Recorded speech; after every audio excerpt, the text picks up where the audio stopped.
Baba Shuaib, the correctional officer, born in Accra, Ghana, a Quranic researcher and a critical thinker based on religion, who does online lectures based on the guidance of the Quran on platforms such as Facebook, YouTube and TikTok since 2018. In Finland, and 13 years, QBE, in Classical Arabic and MSA in Quranic Arabic.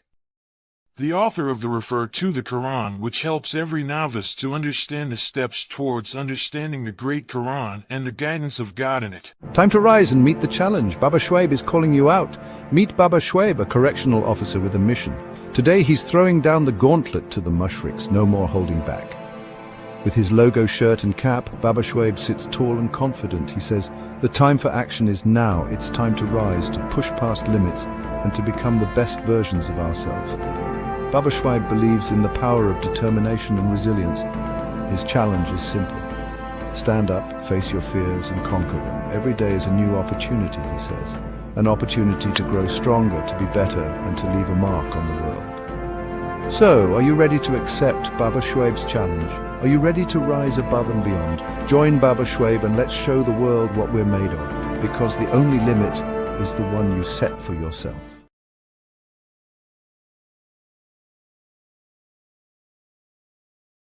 But you're so smart that it literally triggers people. A 2021 study showed that exposure to superior intelligence activates our threat detection system in the brain. The amygdala lights up when we encounter someone visibly smarter than us, and it's the same response we have to physical threats.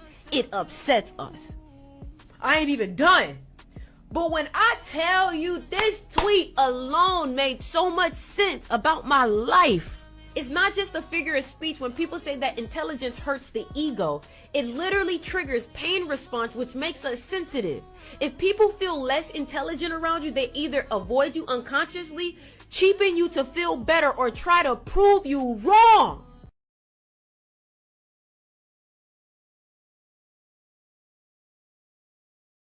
Are you a defensive listener? Like, are your ears tuned for offense?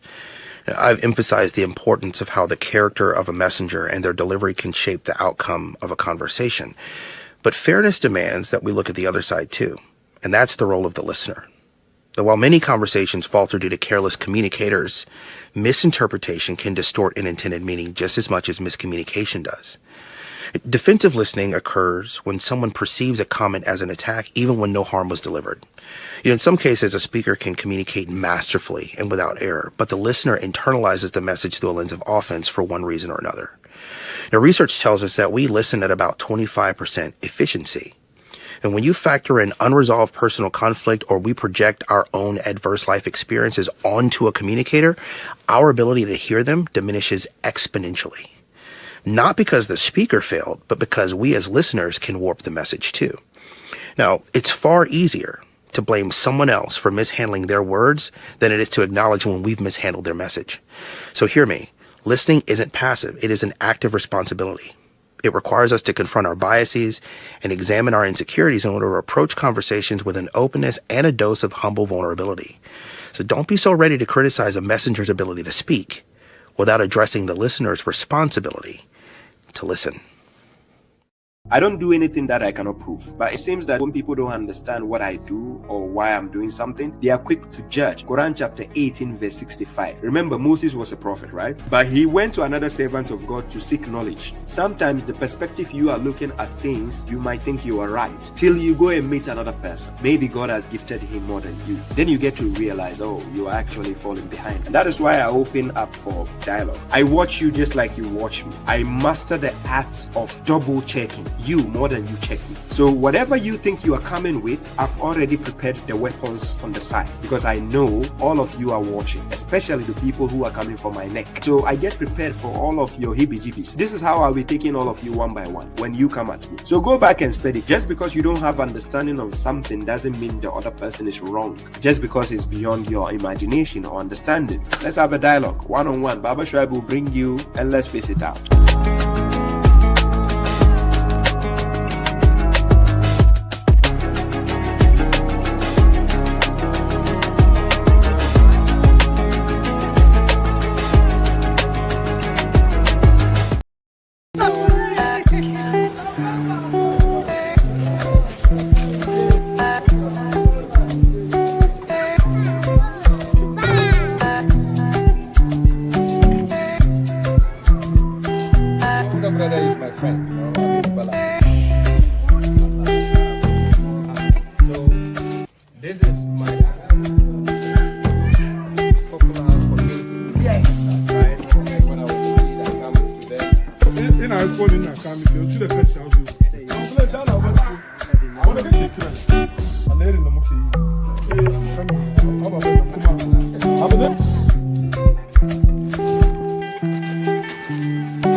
Assalamu alaikum, ladies and gentlemen. Peace be upon you all. Thank you all, ladies and gentlemen, for coming. We are here once again. This is another week to Baba Shuaib, the correctional officer's page. Yeah, I'm streaming live on Facebook, YouTube, and TikTok simultaneously, right? Yeah. I think some time ago I used to add Instagram. I stream live on Instagram at the same time, but then it gets too much, and then it affects the way I'm doing the program because my attention is divided almost everywhere. But I think when it's three streams, I think that is adequate enough for me to be able to So I took Instagram out of the lane. But I know people on Instagram will love to see me live, So not forgetting my cup, Yeah. So people on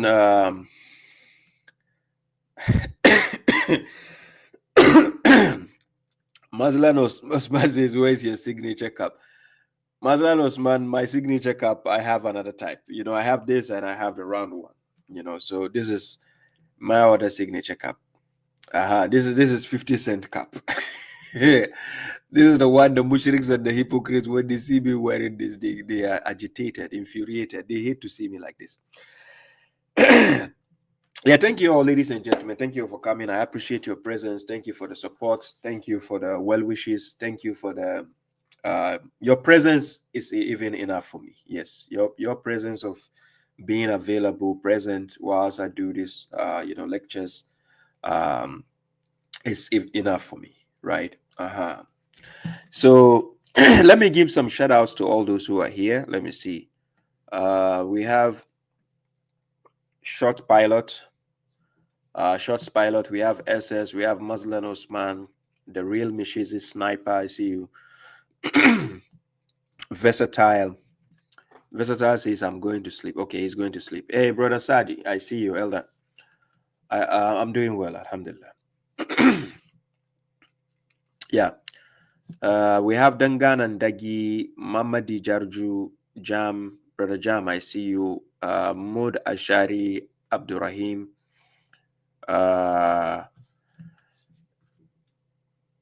Mohammed Shafiq Ali, salam to you.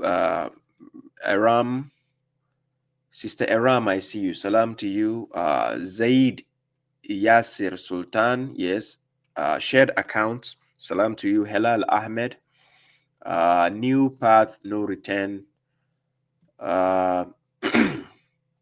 Omar Satawur, I see you. Salam to you also. Tom Johnson, hey, Salis Jimmy, Naganka, I see you, bro. Salam to you. We have my mom. This is my online mom, Sister Khadija. Yes, I appreciate your presence. Thank you. Karim Jonathan. Yes. We have Tunde Adefi Soye. Salam. You're welcome. Bimbaz Barsalim bin Sali. Salam to you. We have Sister GS. I see you. Salam. Brother Imran Khan. I see you. Salam to you. I appreciate your presence. We have Bubakar Dafe. 2Gs. Yes, 2Gs. I see you. Agan Katofik. We have Jibril. We have Abdullah Shakun. Thank you very much. I appreciate that. Yes. And then we have Lamin Toure. I see you. Lamin Toure. Salam to you. We have Muhammad Numu. Irish Rose. Salam. Peace. Omar Jabban. Nara Power. This name. Nara Power. There's power in your name. Sister Fatima Chin, I see you. Brother Mansour, I see you. Peace to you, brother. We have Rizal Zander. Yeah. Yes. Rizal.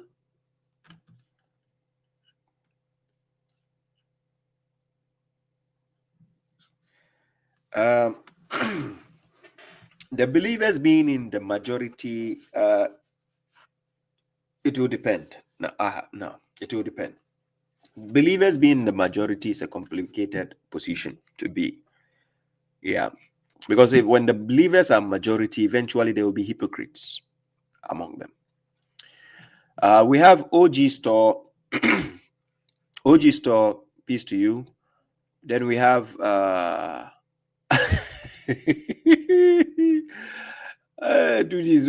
50 Cent. Sister Diana, yeah, Nibruna, yes, salam, peace to you. Brother Imran says, Baba, you are looking much younger than even without the cap. Now with your cap, thank you, I appreciate that. We have Ziad Muhammad, brother Ziad Muhammad, salam to you.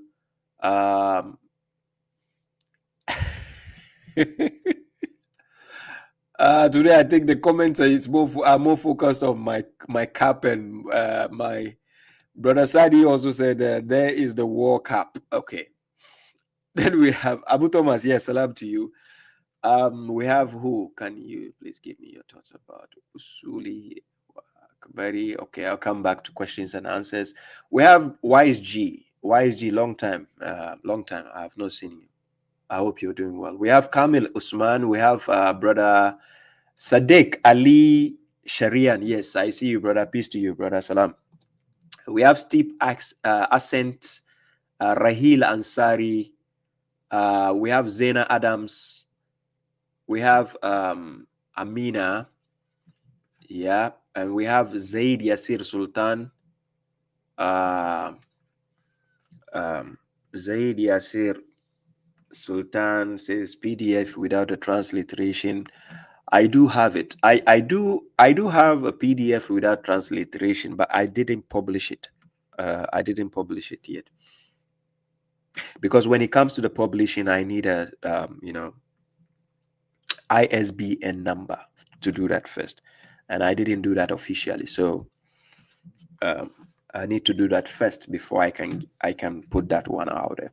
The idea of having the translation and the transliteration is to get majority of the people to study and know word for word translation, to know what the Quran actually states. That's the main concept. That's the main idea behind it. I know a lot of people would like to just read without transliteration. I know people would love to do that. But the main idea that I brought forth was to get majority of the people to get to know what the Quran says. And you'll be amazed, when the Quran was first published out, I even had Christians who were willing to read the Quran. They even got hard copies to read, right? Because of the way the arrangement was made, right? Thanks to God. So we have EZ. Yes, Baba Sidunagan Kasalam to you, peace, brother.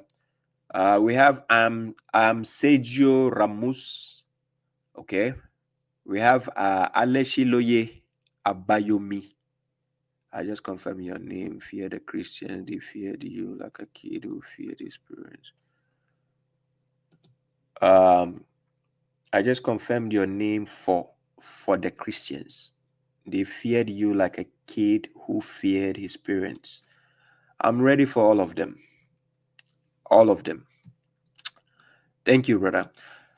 We have Safia Aziz. Salam to you. We have Shaheen. Brother Shaheen, I see you. Salam, long time. Zena Zena Adam says, Baba from the humble hoods. Love the combo. Yeah, thank you. I appreciate that.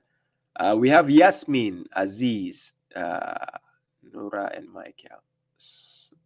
Salam from Nura and Michael. Okay, salam to you.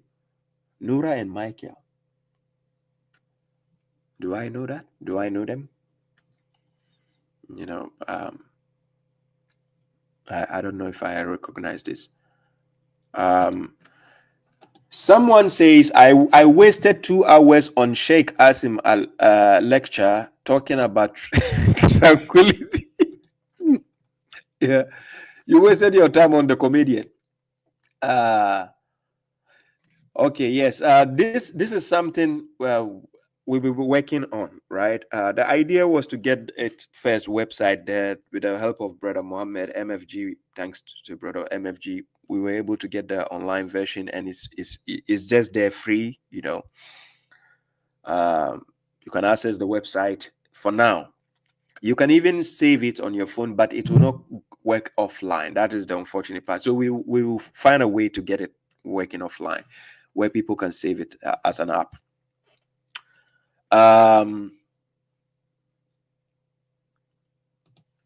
Yes, had spiritual experience with Sakina, tranquility, and came back to Islam, but Quran mainly. Yes, that's good. That's good. Yes, exactly, Brother Imran. Yes, that was the main focus. That's the idea. I appreciate that, Mom. God bless you. Nico Tijani, I see you. Salam to you. Yaya Jamiu, salam to you. Reshitek Africa, salam to you. Ray Mushizi Sniper says, I've watched hundreds of scholars and thousands of lectures, and Baba Shuaib's lectures are the best on earth. I appreciate that. Thank you, guys. I appreciate the support. God bless you all. I know when you compliment me like this, people hate it. Yeah, I know. They hate it so bad, but that's the way the world is, right? Yeah. Yes, YG, no problem, right? You mentioned in the live stream that you saw magic. Can you tell us what you saw? I saw the display of magic. Yes, that's what I saw. Not like I saw the display of magic. Because the person who displayed that prowess wasn't by the will of God. He didn't say this is by the will of God. You understand? It was actually magic I saw, and magic exists. We saw when Musa alayhi salam went to face the magicians of Pharaoh, and we saw Musa himself when his stick became snake. People thought it is he's a magician, and even Pharaoh called Moses a magician, right? A sorcerer, because certain magic does exist. It does exist. If you read Quran chapter 2 verse 102, yes, magic does exist. So it will take a fool to tell you magic doesn't exist. Now, the problem I have with scientists is if they cannot explain magic, what gives them the guts to think that they can explain God? You understand? So tell scientists to first explain magic first. If they can explain magic, then yes, they can get closer to explaining God. But if they can't explain magic, then I'm sorry, scientists, stop fooling us. You can create gadgets for us to be using iPhone and laptops. Yes, that one, we appreciate that. Just like now on your phones, you're watching me. Yes, that we appreciate science. But when a scientist will tell you the world is about 10 billion years, when the moment you use the word about, you are not sure. So if a scientist is not even sure of magic, to explain magic, what makes you think they can even explain God? Yes, so thank you all for coming. Pama Buye, Malam Tunde, thank you all. I appreciate your presence. Thank you. Thank you. I appreciate your presence. Okay, so for those on TikTok, shout outs to all those who are on TikTok. We have SL Advert. He says, Baba, you need to come to Sierra Leone, set our mushrik. Guys, you need to let us take this thing slowly, because when the mushriks keep hearing you saying, Baba, you need to come here, you are going to let them put me on their most wanted list, right? So let's slow down a bit. The idea of me doing the lectures is to get people the tools, the access to to the things that you require in order to dialogue with them, to debate them or dialogue with them. Hey, Isa Shamu, I see you. Salam, brother. So that is the main reason why I do that. Hey, Sheikh God Logic, I see you. I see God Logic. I see you on TikTok. Yes. So the idea of me doing my streams is to teach people on how to master the art of facing the mushriks and so on, the oppositions. You understand? People need to learn how to have intellectual discussions without getting infuriated. You know, most of the people you see out there, they quickly get infuriated because they are emotionally weak when it comes to having intellectual discussions or arguments. So people need to learn that first. When you're dealing with mushriks, that they have mastered the art of frustration, they can frustrate you with a blink of an eye. This is why they like interruption. And I'll be playing one of my my brother's video, MFG's video, when he went to this sectarian's platform, just to show you some angles and what you, the follower of the Quran, need to master on. You need to keep your emotions in check, because your opponent will use it against you every given time. You understand? Sometimes there are things you need to laugh it off. It doesn't mean, maybe, of course, you are a human being. You might have feelings of being hurt, but laugh it off. Because the moment your opponent knows that this is hurting you, he will keep pinching that side. It's just like a football match. When your opponent knows your weakness is on the left, he will keep using the left till he scores against you. Right? If he knows the weakness is on the right, he will keep using your right side till he finishes you. Same goes in the dialogue, same goes in the debate, same goes in a family. Even in a family, you see two sisters fighting, you see a brother and a sister fighting, you see two brothers fighting. You need to keep your emotions in check. You have to be emotionally intelligent when you are having intellectual discussions. Yeah. So when you see people scared to face Baba Shuaib, it doesn't mean I'm the most knowledgeable person on earth or I know more than everybody. No, that's not the idea. It is because I've mastered the art of having intellectual discussions. I can have a dialogue. I can have discussions by keeping my emotions in check. Of course, I do have a limit where I can display my anger, but like when I see that there is no friction, like there is no fruitful aspect to our conversation, I need to cut it off, because God says you should just say salam and go. You can't convince the other party, so just say peace and go. You understand? But when you are having intellectual discussions, there are aspects that the person will be using as your weakness, because he's looking for your weakness to strike you with. So your weakness should be something you have to master on. You have to work on it. Yes. Okay. So shout outs to all those on TikTok. I appreciate your presence also. Kindly share so other people can join. We have about 30 people watching on TikTok. Thank you all for coming. Kindly share. So let's move on to today's segment. Today's segment, you saw me share a video. Thanks to my brother Zulfikar from based in Belgium. Actually, I went to Ghana together with him, right? From Finland, I went to Belgium, and from Belgium, we went together to Ghana. And it was his first time of being in Ghana. He actually enjoyed. I think he stayed for like 4 days in Ghana. He actually enjoyed my time with him. We went around everywhere, all the places we could possibly go. We went together. And he actually did a lot for me there. He's been like my video man, my cameraman, and you saw from the video how he was actively running up and down.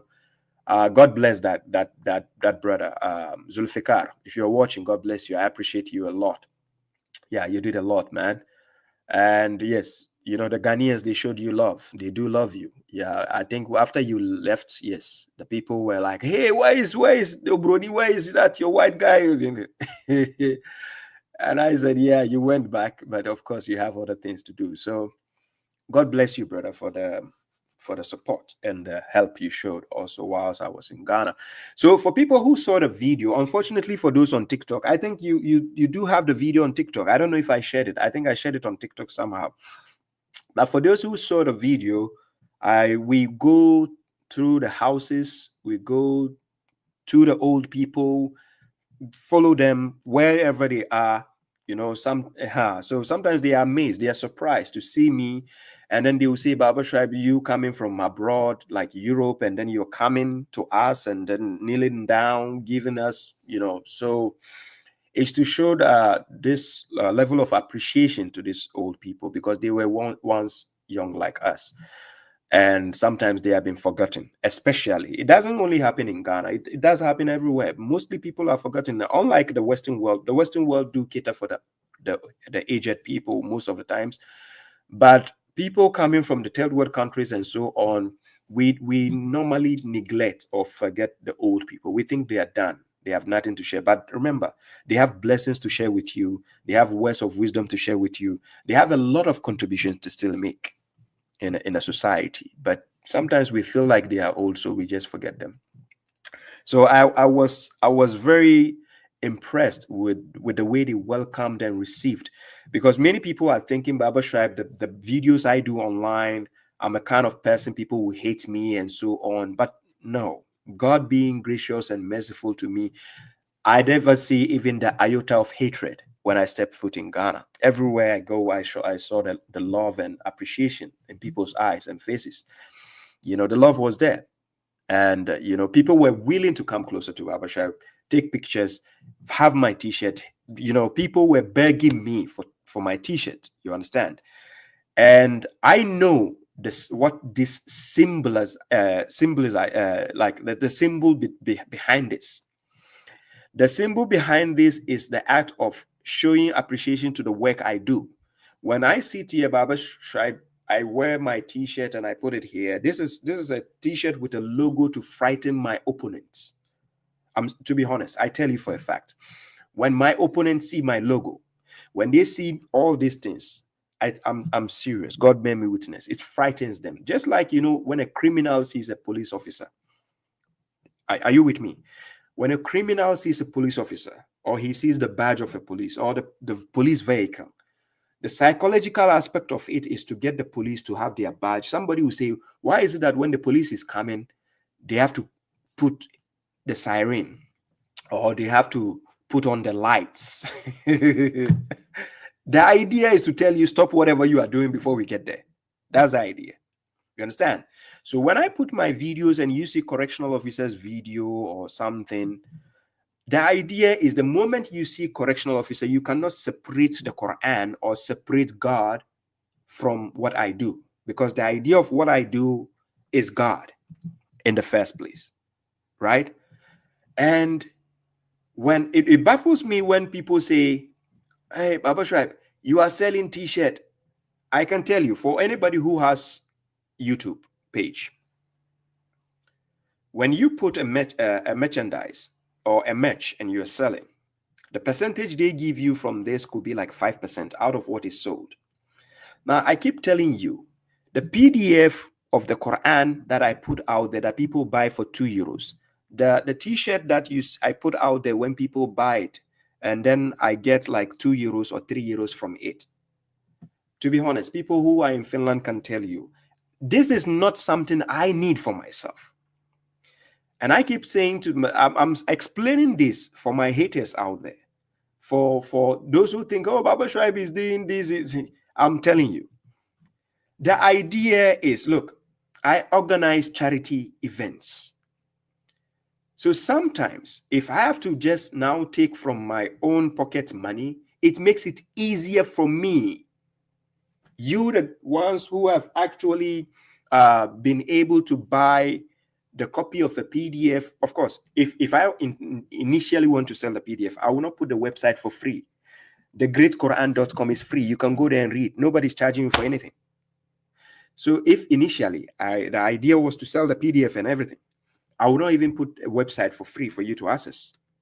But the logic behind it is to tell you that instead of asking you directly for money for donation for something, why don't I just put a PDF? Even if you contribute with the €1 or €2, that will help me to get some finance when I want to organize a charity occasion. Because most of the times I don't need to actually wait for people to contribute before I start it.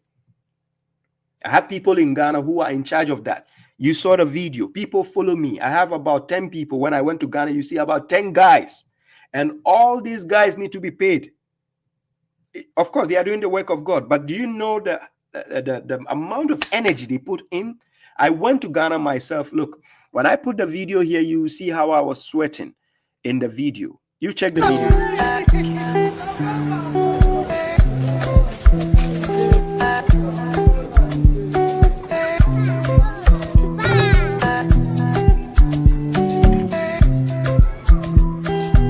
Brother is my friend, you know. So this is my popular house for me. Yeah. Right. When I was a kid, I come to them. In our code, in our family, you should have cut out you. I want to get you. I'm there in the Muki.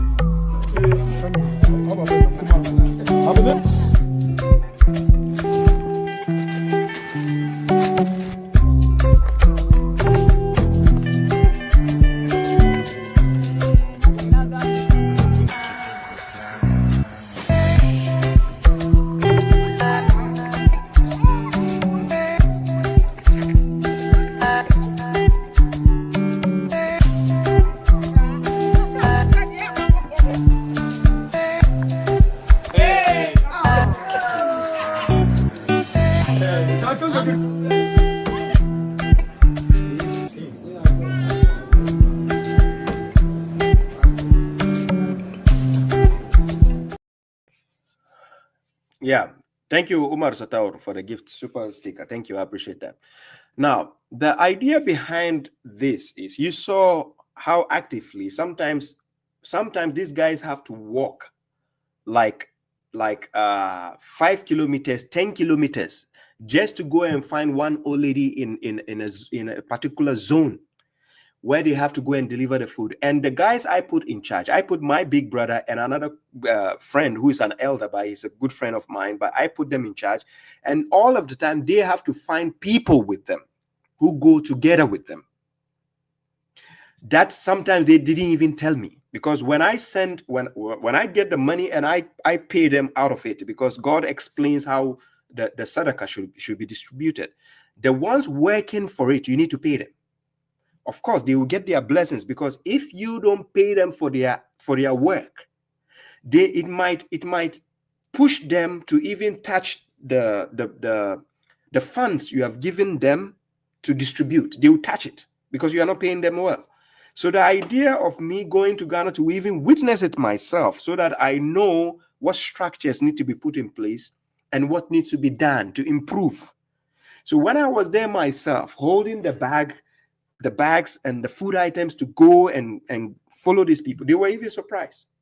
Now imagine they are like, okay, you coming from, because most of the times when somebody is coming from Europe or America and goes to Africa, he would rather stand on the streets. I'll tell you how it's done. For anybody who is from Africa, they can bear witness to what I'm saying. He will stand on the streets, maybe with his van or with his car. Then he will open with the food and everything. Then people will come out of their houses to the street just to receive the food items. Now, imagine Baba Shuaib doing the same to old people who are in their rooms. Some of them cannot even walk even just 1 kilometer. You expect them to come out of their rooms, when sometimes even we enter houses to go and give some old people food, and even the tenants will tell you, it's been like a week, I've not seen the old lady, I don't know if she's there. Is she there? They don't even know. Because in Africa, the structure is that, I'm not saying all part of Africa, but some places in Africa, people don't even care about old people. I'm telling you for a fact. If that old person doesn't have anybody to depend on, then that's it. They forget them quickly. So imagine me organizing a charity fund, and then I'll go and put the food items and everything, because based on the people's situation, some of the old people, we do give them money. based on, and sometimes we even pay rent for them. To be honest, we pay rents. You see rents, full rents. She cannot pay. If the house owner or the rent control, the house owner, the landlord drives her away, he knows she has nowhere to go. So in order not to let the person feel bad doing all this act, I need to step in. So sometimes when I'm not organizing any charity program online, to be honest, I'll tell you for a fact, God bear me witness. When I'm not organizing a charity, these guys who are in charge of distributing the donations and everything back in Ghana, they will contact me and say, hey, we have one old lady here. She's being driven away from her house. Or we have a family here. They cannot afford for food or something. Now, guess what? I don't need to wait, organize charity cause before you donate, before I do that. I give them something. Sometimes I will take from my own money that you try to buy the PDFs and other things. That is where I take it from. Then I give. So hypothetically, it is you, the ones buying the PDF for €1, €2, and whatever. This is where your money is going. So people think, oh, Baba Shuaib, look, ask people in Ghana. When I went to Ghana, I printed about 100 t-shirts. 100 t-shirts. Ask anybody in Ghana whether I charge them even one cedi. I never charge anybody. Wallahi lazim, God bear me witness. I never ask anybody to pay me for a t-shirt in Ghana. They have it. And with the help of brothers who are willing to support, we have MFG, we have Brother Imran, we have Brother Saad, we have, I appreciate all of you. We have people who are willing to help out where we can even make it bigger to help people, to give people what they like. When I went to Ghana, the copies of the hard copy of the Quran I took, it was limited that I was able to share to some few people. But the idea was to even make it bigger, where we can even share the copies to people who can even afford it. We are willing to give you for free in Ghana, because the idea is to propagate not only the message of the Quran, but to do the actions of the zakat, so people can witness. Baba Shuaib is not only sitting online and doing the talking. We have to walk the talking, just as my brother Omar said. Yes, we walk it out. How do you think the Mushriks dominated? How do you think they are in the large number they dominated? Do you think they are only doing the talking online? The Mushriks are out there, organized, setting up tables, trying to convince people to become Mushriks. And you think it's a joke that we will just sit online. And then when I went to Ghana, I organized a conference. So you thought it's a joke. I organized a conference that people have to even leave from the northern part of Ghana to come to the southern part of Ghana just to listen to Baba Shuaib speaking. Just to get to meet Baba Shuaib, take a picture with me. You know, show me the words of appreciation. And you just think Baba Shuaib put his t-shirt, oh, Baba Shuaib is doing business. Oh my God. Your hypocrisy is killing you. Seriously. I have no idea how your hypocrisy works. Look, a lot of you don't know. This logo I'm wearing, this logo I'm wearing, this is the handwork of MFG. Muhammad from God. He made it possible for me to wear my own logo like this, Baba Shuaib, correctional officer. Yes, in case you don't know. That is Muhammad from God. Yes. He makes sure I had this logo. You know, Baba Shuaib, you've been watching my videos. When have you seen me with my logo like this before in the past? No. The idea, I just explained to you simply. The reason why some people will say, Baba, don't waste your time. I'm explaining so that you, the ones who are even listening to me, you can even know the reasons why certain things are being done. So that you might not think, oh, it's Hasbunallah. Well, they say when God supports you, none can defeat you. I appreciate God a lot. Quran chapter 3, verse 160. So that is enough. A word to a wise is enough. Thank you very much, Sister GS. I appreciate the gift. God bless you. Brother Jam, thank you. Sister Zuleika Hussein, I see you. Salam to you. Thank you, Brother Imran. Thank you. God bless you. We have, thank you all. Steep Ascent, thank you. for this. I appreciate all those who are sending it. God bless you all. Anyways, now we are done with the serious part. Let's go to the comedians. That is the mushriks. So let's start with the mushriks. Before I go to the main video, let me play MFG's video, right? And when he went to the platform for the of the mushriks. And I'm going to show you some of the antics or the things they try to do to frustrate you. So watch before we go on the mushriks. Remember him from what last time? Yeah, How are he you, asked how other are you? questions as well, which is a good thing. I've noticed. Okay. Yeah, Mohammed, go on. How are you doing? I'm doing well. Okay, so I just wanted, I'm sorry. When we're making a claim, God says to bring our proofs if we were truthful. So, Brandon, you did make a claim that God says in the Quran that animals become dust on the day of judgment. Can you produce it? No, he didn't say that. You should listen carefully to what he said. He didn't say from the Quran. He said God said. No, he didn't say from the Quran. He mentioned Guys, this is so absurd. You see, MFG came prepared.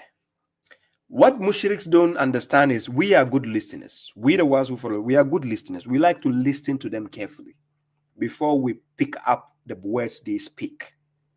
They don't know how good we have mastered the art of listening to them because we know how they like to twist words. So MFG targeted what he's saying and telling him exactly what the person said. The person MFG is pointing fingers to was not even arguing. Then this guy, Ibn Hazim al-Idris. No. Listen carefully. He didn't say like that. I like the way he talks though. He sounds like a typical Arabian. You know, that kind of Arabians whose English, no matter how they speak good English, it sounds Arabic still. That kind of Arab. No. So now he wants to insult Muhammad by telling him, hey, you listen carefully when the person... So guys, listen to the part. God says in the Quran that animals become dust on the day of judgment. Can you produce it? No, he didn't say that. You should listen carefully to what he said. He actually said that. He attributed it to God first. Then he jumped to the Hadith. He said God said. So the moment if you say God said, where else? If you are a Muslim and you believe in the Quran and it says God says, where else do you expect God to speak? In the garbage books? No, he speaks from the Quran. So if you say God says, where? No, where? He didn't say from the Quran. He said God said. No, he didn't say from the Quran. He mentioned Abu Bakr radiallahu anhu. Muhammad was not arguing about that. Muhammad said he said God said. Simple. He said God said. Now, this guy is trying to defend, because this is their tactic when they organize a platform. You see, they have 3 guys, 4 guys, 5 guys. The idea is to confuse the narrative. That is what they do. So even if they ask a question and MFG is answering the question, they will interrupt to bring another question. The idea is they can never allow you to make sense on their own platform. Yeah, they will never allow you. Look, to be honest, I know this mushrik so well.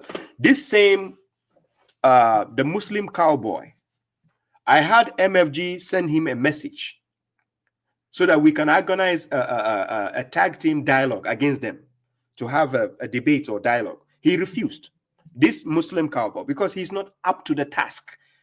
He might feel he's a big boy because he is with this Dawa Wise and then this Ibn Hazim, so he might get some cover up. You understand? Just like Jake Brancatella, and you mention all of them for me. The Farids, you mention all of them.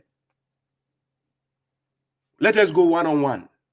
You arrange all of them one-on-one with me and them one-on-one, just one by one. Give me Farid, give me Dawa Wise, give me any of them one-on-one. Mushrik Lanting one-on-one. Let's go. Wallahi, we are alive. We will live to witness that. You see. You give me all of them one-on-one. I will show you how stupid they are in the head. Intellectually. Yes. and what the kuffar will say Yawm al-Qiyamah. So you can't just throw. And I said Allah teaches us through the Prophet Muhammad, peace be upon him, in an authentic hadith. And then I read that hadith as well. Now, do you see how they twist and turn? He says, and Allah teaches Prophet Muhammad in the authentic hadith. Hey! God teaches Prophet Muhammad in the authentic hadith. How many books did God give to Muhammad?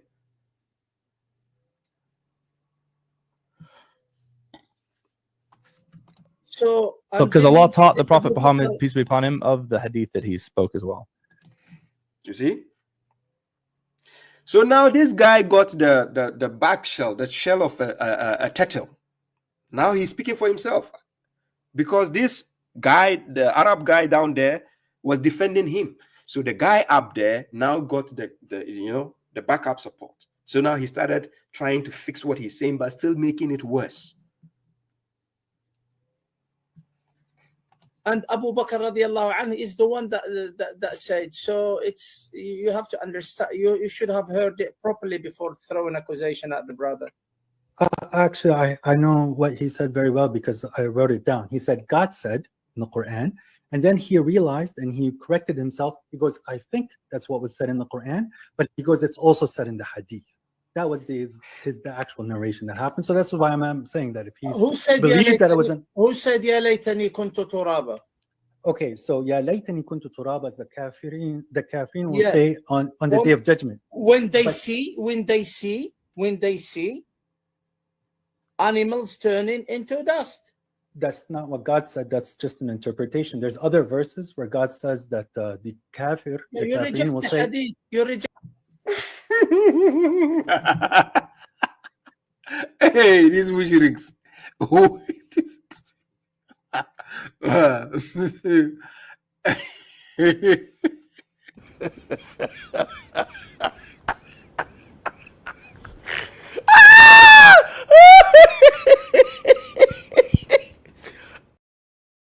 You saw how he started attacking MFG. You reject the hadith. You reject the hadith.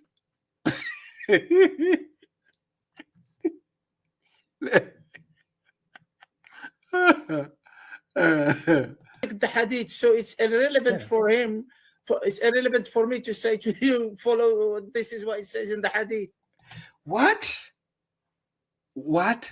So just because somebody rejects the hadith, so you can still not bring a proof to back your claim, because you made a claim. You know Muhammad rejects hadith. Why do you still quote hadith to him?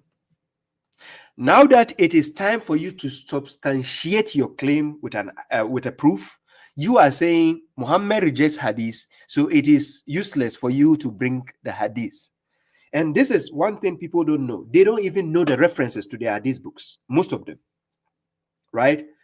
So that is why some of the intellectuals among them, like Farid responds. He does have some archives for the hadith books because he does study this type of hadith references and so on. But when you're dealing with some of them like this, they have no idea where to quote from, which hadith books. They don't even know. They will just be speaking from their head, and that is it. When you ask them for proof, no, they will not bring it. They say, oh, it's useless. You don't believe in the hadith, so I will not quote the hadith for you. That's what they do. No, but this is when God says that he brought down the book for us to, when we have differences, for the book to judge between us. You're running to something else to judge between what Allah said in the book to use the Prophet ﷺ as a judge between. Oh my God. Now, you see the line of communication. If it starts from one point and Muhammad is cross-checking them on that one point, what they do is they jump to another point, straightforward, and they don't care. Listen, communication is an art. I'm not joking. Communication is an art. Look, communication is not about how well you have spoken or you talk. It's about how well the other party is understanding what you say or comprehends what you say. That is what communication is about. Communication is not a one-way street. It's a two-way street. That when I say something, you need to comprehend in order to give me back what I'm saying. Because when I say something and you don't comprehend and you don't understand, what are you going to give me back? I give an example. In the sales and marketing department, you have the customer and then you have the other client serving the customer, right? So now the salesperson serving the client or the customer, let's say the salesperson says something. Then the customer didn't hear what the salesperson is saying. Then the customer says, yes. Listen carefully. So maybe the salesperson said, this will cost you 1 million euros. Even though that thing being sold is just 1,000 euros. But let's say the salesperson say it will cost you 1 million euros. Now the customer didn't hear what the salesperson said, but then he or she went ahead to say yes. Now, what is this customer saying yes to? Saying yes to what? Do you agree 1 million? That this thing, even though it's 1,000 euros, you are going to pay 1 million? So if you are saying yes, what are you saying yes to? So then you realize when it is time for the payment, and finally 1 million is being shown to the customer, they'll be like, no, I never bargained for this. Now the salesperson will say, when I said it was 1 million, you said yes. So what did you say yes to if you didn't understand what was being said? No, what were you saying yes to that statement to if you didn't understand what was being said? Are you getting the point? Now, you saw clearly when Muhammad was pointing fingers to the cowboy Muslim, the mushrik cowboy. Yeah, the mushrik cowboy. When Muhammad was making an allegation against him, which was true, this sheikh down there was trying to defend the mushrik cowboy. What the mushrik cowboy was supposed to say is, no, I didn't say that. He was supposed to come out while sitting there and say, no, that's not what I said, Muhammad. No, I didn't say that. Then maybe he can rephrase his statement. But he didn't do that. So you saw that Ibn Hazm, who is down there, was rather trying to point fingers at Muhammad by trying to accuse Muhammad of falsely accusing Mushrik cowboy.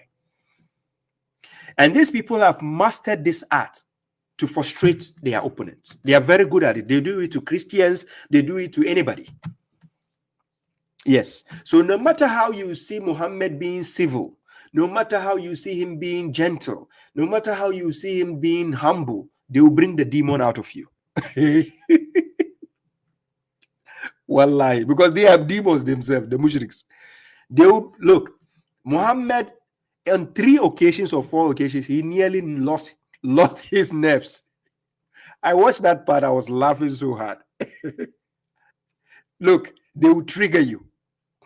They ask him a question. He's answering. He's not done answering. Then they're like, hey, what about the blue color, white, blue color, red, yellow, green? Muhammad is like, let me finish. Wallahi, they would not let you finish. Because even if you're trying to finish, they will interrupt. So I'm going to play the video. You will see the heebie-jeebies they were doing to him. Not just no, that's not what he says. That's not what he Yes, says. he does. Allah said, Yes. Whoever doesn't use the Prophet as a judge between you, he is a kafir. Brandon, Okay, Allah so, Jalla wa Ala says, wait. Can I actually reply to the point? No? Yeah, just That's wait. fine. Allah Jalla wa Ala says, فَإِن تَنَازَعْتُمْ فِي شَيْءٍ فَرُدُّوهُ إِلَى اللَّهِ. Yep. And who وإلى else? الرسول وإلى الرسول And then who else? Who else? وأولو الأمر منكم وَأُولِي الْعِلْمِ مِنْكُم. No. Okay, here he lied and he says, وَأُولِي الْإِلْمِ مِنْكُمْ. If it was Muhammad reciting the Quran and Muhammad makes one slip up, these guys will come to him like wolves on his neck. Wallahi lazim. But you see how this Ibn Hazm, he lied about the verse of God. He says, Ya ayyuhal lazina amanu, ati'u Allah wa ati'u Rasul. Then he says, wa ulil amr minkum. This guy quoted the same verse and then he lied and he says, "Wa ulil ilm minkum." This Arab guy, Ibn Hazm, he says, "Wa ulil ilm minkum." You see how they try to lie, interpolate words into the words of God? That is the mushriks for you. They are very good at this. Because they are doing this because they are thinking you don't know the verses. You don't know what the Quran says. Yes. So imagine if Muhammad didn't know the verse. That is it. Awuchi, he's gone with him. Yes, he will just do that and go with you. That's exactly what the Mufti Mengs do, the Zakir Naiks do. You understand? All of them. Now, let's go. Brandon, Okay, Allah so, no, Jalla second. says, wait. Can I actually reply to the point? No? Yeah, just That's wait. fine. Allah Jalla wa Ala says, فَإِن تَنَازَعْتُمْ فِي شَيْءٍ فَرُدُّوهُ إِلَى اللَّهِ. Yep. And who وإلى else? الرسول وإلى الرسول And then who else? وأولو الأمر منكم وَأُولِي الْعِلْمِ. Muhammad said the right thing, correcting him by saying, "Wa ulil amr minkum." Now he is saying, what? Wa ulil ilm minkum. He said, and before he started reading the verse, he said, God said. This guy, Ibn Hazm, he said, God said. Now this is the shayateen. These are the demons among them. But you might think this guy is, mashallah, Sheikh, his beard,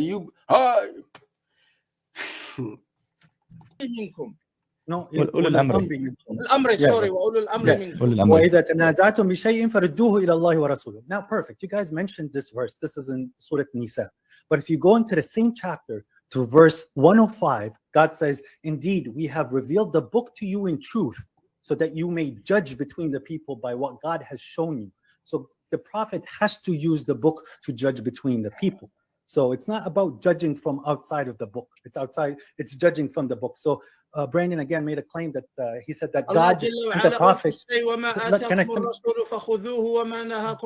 You see, Muhammad was making a statement. He's trying to make sense out of a statement. Do you see how Ibn Hazm interrupted him? And I'm going to show you something he said to Muhammad at the end of the video. You'll be laughing so hard. You'll be asking yourself, these guys, are they kaput in the head or what? You tranquil and listen. But that's brother, respectfully, with the verse that you just quoted, this is just part of the verse. This is what's talking about is the war bounty. No. Pull up the verse. Wait, it's Surah Al-Hashr. وما أفاء الله على رسوله. العبرة بماذا؟ العبرة بعموم اللفظ لا بالسبب. العبرة بعموم اللفظ لا بالسبب. قاعدة. And when he's talking about the Ibra, he's talking about the lesson, right? And then he is talking about the reasons as to why that verse is there. But when they say the sabab, they believe in the sababun nuzul as what the Hadith books tells them. They don't read the siyak, which is the context of the Quran itself, to derive the information there. So what mushriks, when I say mushriks, whether Shia, Sunnah, Tijaniya, Ahmadiyya, they have all been programmed in the similar fashion.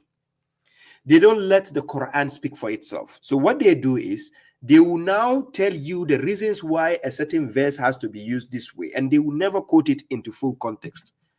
So now Muhammad is telling him, go back, check the verse. It has a full context. This guy is trying to avoid the context. Now twist the narrative in Arabic language just to get Muhammad to agree with him in a different language, whilst the panelists are not Arabs. These people on the panel, a mushrik cowboy is not an Arab. This Dawa wise guy, Hashim, is not an Arab. Now he's talking to Muhammad. He doesn't want them to see his flaws. He is now twisting the language into Arabic language to Muhammad, just trying to act like he wants to make sense to Muhammad. Then he can twist the narrative back. So check what he does. This is one of the paradigms. This is one of the paradigms. Al-ibratu bi'umum al-lafzi. This is one of the paradigms from who? Paradigms from who? Who gave you those paradigms? Sabab. Yeah, but the lafzi here is in regards to the actual war bounty of Yeah. what the Prophet stops you So from. it's not the sabab, it's not the reason why it is, but it is it encompass the whole. So if I say وَمَا آتَاكُمُ الرَّسُولُ فَخُذُوهُ, I'm not talking about the reason for revelation of that verse and what. I'm not telling you about the revelation. I'm talking about the umum al-lafz, the umum, the generalization. If I say wailun lil musallin, does that mean that the like wailun to the people who pray? You're going somewhere else. No, I'm not. Wait, Sheikh, let me finish the point. When God is saying burika min finnar, okay, so blessed who's in the fire. It's no, not in the fire. Blessed who is at the fire. No, exactly. At the fire. Let me finish the point before you jump at me. No, but you cannot. No, I'm gonna correct you because I'm getting which is wrong. I'm gonna correct you on it. Blessed who's at the fire. Okay, but if you stop there, this could be understood as God talking at those at the fire of Jahannam. But obviously, the verse is carrying on in regards to Moses. When you're saying مَا أَتَاكُمُ الرَّسُولُ فَخُذُوهُ وَمَا نَهَاكُمْ عَنْهُ فَانْتَهُوا, you're only taking part of the verse. You're not taking the full verse. This is not an accurate and genuine way of approaching the Quran. It is because that's how the companions of the Prophet ﷺ understood it. So this is how they jump from one incident and go to another incident. Muhammad is telling them that's not how you should understand the Quran. They are now telling Muhammad that is how the companions understood the Quran.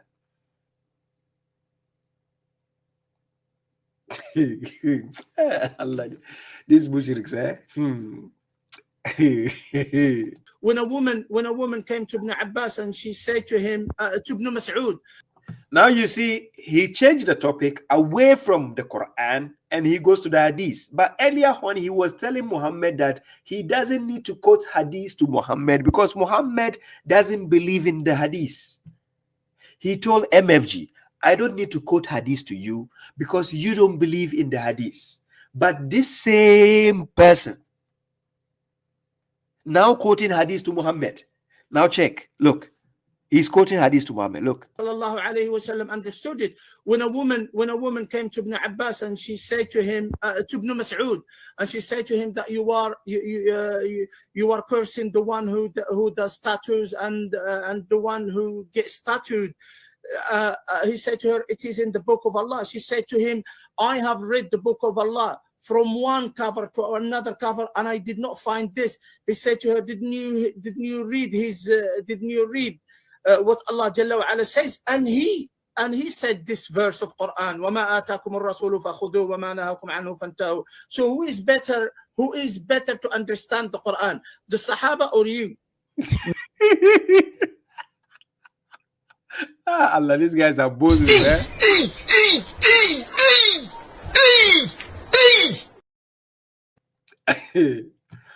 You see, this kind of question he is asking Muhammad. It's a trap question. We call it trap question. If Muhammad gets infuriated and he says, me, if he says he is better, they will cast him out of the program. They will say, hey, go. Go away. So it's a trap question. And the trap question is to get Muhammad to answer. If Muhammad answers, it's a trap. If Muhammad says, yes, they are better, it's a trap. God never compared us to the Sahaba. Look, you can be the first to attend a meeting or the first to attend the classroom, but somebody might come late to the classroom, but he might be better than you, the one who is in the classroom in the first place. I have been in that position before. I've been in the classroom. I came late, but I happened to be one of the top 6 students who passed that subject when it was the exams. Yes, I came late to the classroom when the topic was when the subject was very, very important. Yes, but I happened to be one of the top 6 students who passed the exams, even though we have somebody who never missed the classroom, but he wasn't part of the top 6 who passed. So if you are making this stupid analysis or comparison and say, we and the Sahaba who understood the Quran better, what kind of stupid analogy is that? No, seriously.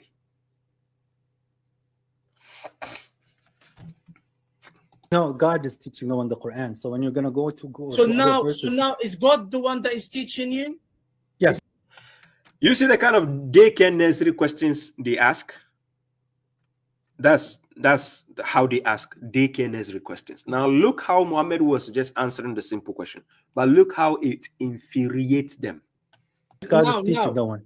Yeah. God teaches me and teaches you. So but if you want to pick, but if God teaches me and He teaches you, because God says, "Allama al-Quran." Okay, Inna alayna bayanahu. God is the one who is clarifying the Quran. God is the one teaching. Because if you look at the verse, through the Prophet ﷺ, he does teach it through the Prophet ﷺ. Muhammad is speaking from his point of view. Let him finish to make sense out of it. They will not allow him. No, they will never allow you. Mushriks have been trained this way, never to allow you to make sense. So now they start interrupting him, putting their own words into Muhammad's words, because they hate the fact that you have something to say. They don't like it. So this is why you will never see Baba Shuaib on such platforms, unless if it is announced, pre-announced, arranged. Then I'm not just going there as a short-time guest. If the program is dedicated fully between me and them, that okay, Baba Shuaib is our honorable guest for today, yes, I can go to that platform. But a platform whereby I'll just come in as a caller, 5 minutes, 10 minutes. I'm serious. These guys will never allow you to make sense. No way. No way. Guys, you watch me had a dialogue with Hussam from the Ahmadi religion of peace and light. The guys who have the new Islam. They say they have a new Islam, right? They say the Quran is not even complete. Yes, that is the Ahmad, the guys who say they have Imam Mahdi. If you have watched my dialogue with that guy, you will find out that eventually, even though he brought me to his platform as an honorable guest, he ended up betraying the trust. The agreement we had, he didn't follow. Yes, at the end of the day, when I told him, are you going to let me finish my point? He said no. To be honest, he said it bluntly. Anybody who didn't watch that dialogue, please kindly go to my page and watch. He said to me bluntly, I asked him, are you going to let me finish my point? He said no. Because that is how finishing your point infuriates them. Like it pinches them to the core. So they've been programmed in such a way that they shouldn't let you make sense. Because you making sense is an offense to their logic. Because they've been taught not to use their logic. They should use their scholars, the dead scholars' logic. Yes. Let me finish the point. As in, you have to prove what you said. As an intermediary. Because so did the Quran come down in the air and people... Muhammad was making a point. You just let him finish, write your question down, let Muhammad finish, then you ask him a question. He didn't finish making his point. Now you are saying as an intermediary, now you are asking if the Quran came down as an air, you are diverting the topic again. They don't even know how to have intellectual discussions. Look, to be honest, among all the mushriks that I have known, Farid response is the most intellectually wise person I've ever had a dialogue with or discussion with. Farid response.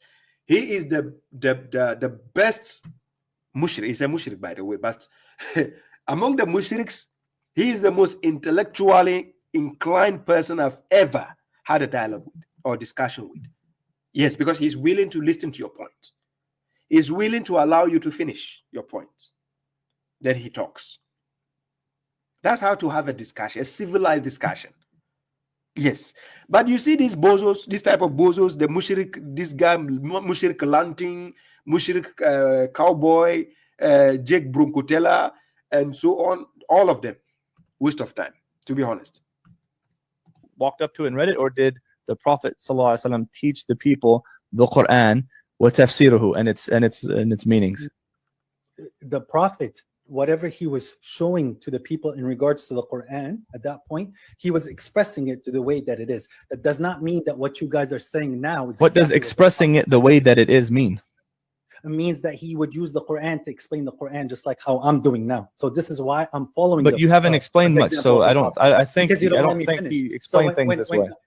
when God says we have revealed the book to you as a clarification for all things, as a guidance and mercy and good news for the submitters. This is in chapter 1689. تبيان لكل شيء. Absolutely.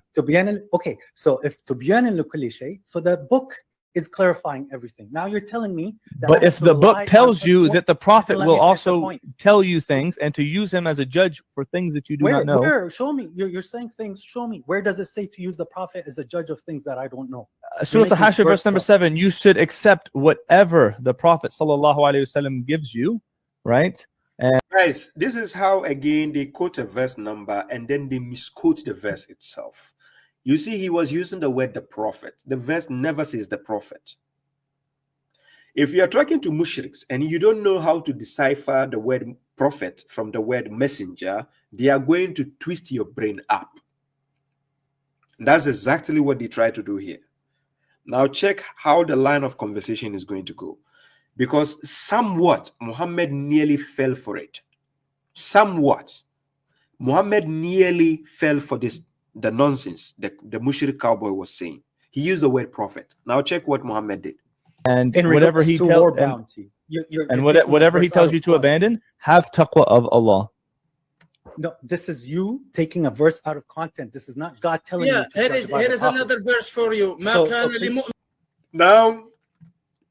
the other bozo, this Ibn Hazm, this bozo, he interrupts. Muhammad is dealing with mushrik cowboy. They've not finished the points they are making. This guy on the right now comes to mix it up and change the conversation. This is because this is what you should expect when you go to their platforms like this. This is how they are. I'm serious. ما كان لمؤمن ولا مؤمنة إذا قضى الله ورسوله أمرا أن يكون لهم الخيار. Again, they are quoting chapter 33, verse 36. It has to do with the Rasul, and it never says Nabi in that verse. But still see the problem. So قضى من قضى? Who is قضى? الله ورسوله. Right. So when God says that, for example, zina is haram, this is something that the humans knew before the Rasul. No, don't jump. Let me finish. Let me finish. No, let don't me jump finish. into things. Talk about. Do you see how MFG is boiling up? Yeah, that's how they do it. Psychologically, they want to wear you down because you get exhausted. You don't expect justice from a corrupt leader. Can you expect justice from a corrupt leader? It doesn't work. So if you're on this people's platform, and this is why they are scared to come on Baba Shuaib platform, because they are thinking what they have been doing to us, Baba Shuaib will do the same. I don't do that the same to the mushriks. You have watched my dialogues with correctional officers then. You saw how when I allow people from TikTok and they come, unless if the person is not mentally sound, yes, I have to kick him out. But somebody who is mentally sound, I will allow you, talk, speak. Let's go back and forth. I believe God has given me the guidance. And I believe God has given me sound knowledge and sound wisdom in terms of having an intellectual discussion. So when I'm having an intellectual discussion with you, I'm fully prepared. Let's go. I will allow you to talk, flow, and I'm reusing your own words against you as we are going. Because when I'm using my words, I'm cross-checking what I say to make sure I don't fall in your traps. So even if I say something and you say, hey, Baba Shuaib, you said this, yes, I can explain. But you, when you allow these people to be in charge of you, oh my God, they will never allow you to make sense. Because it's a taboo to them for you to use logic. It's a taboo. Explaining to you what you meant. I'm telling to you what you were telling me. So when qada Allah that zina is haram. But Rasulahu, God through his messenger said, الزاني ينجلد 100 مرة. So the crime for the zani is 100 lashes. This is what God and his messengers decreed. No, So Allah Jalla wa Ala is the one. Allah Jalla wa Ala is the one that made it 100 through his prophet. Not that the prophet. إنه. The verse, does it say prophet? The verse, this bozo on the right, when he recited to Muhammad, chapter 33, verse 36, does he say God and the prophet, or does he say God and the messenger? God never said prophet in that verse. And similarly, wherever in the Quran God says Rasul, what these bozo mushriks do is they will twist the word وَيُحَرِّفُونَ الْكَلِمَةَ عَنِ الْمَوَاضِعِ. So they take the word from its place. Then they will put a different word. If God says Rasul, then they remove it and put Nabi. If you ask them, Nabi and Rasul, the duties, are they the same? They say no. Yes. If you ask them, the word Nabi and the word Rasul, are they the same? They will tell you no. Then why do you, out of your foolishness, all of the mushriks are the same in terms of this logic? All of them. That's why I call them bozos. It is only a bozo who will do that. A stupid fool will do that. When God says black, stick to black. Why are you changing black and say white? When you know black and white are not the same. But this is how they use in their conversations to confuse you. قول رسول كريم وما هو بقول إنه قول قول شاعر. رسول كريم, not قول. إنه. You see how he's quick to correct Muhammad? Do you see how he's quick to correct Muhammad when Muhammad says kaulun, even though he says kaulu, just with the dumma, one dumma. So Muhammad recited it with the dummatain. Then he's quick to correct him. Kaulun. But yet their own hadith books tells them that if you recite the Quran and you don't even recite it properly, you get double the reward than somebody who recites it better. Yes, their own hadith book. Yes.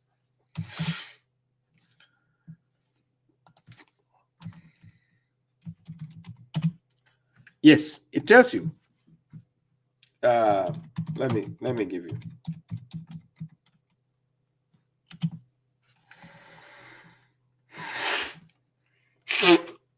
Yeah, sorry. I put it on the screen for you here.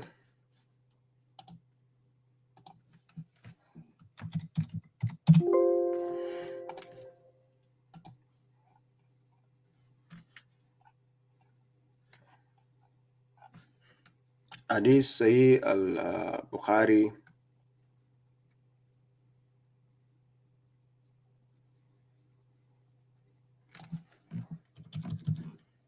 Oh, why did I save this hadith?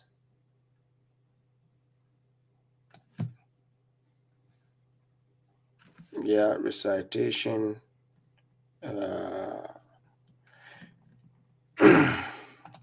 That is Sahih al-Bukhari 4937.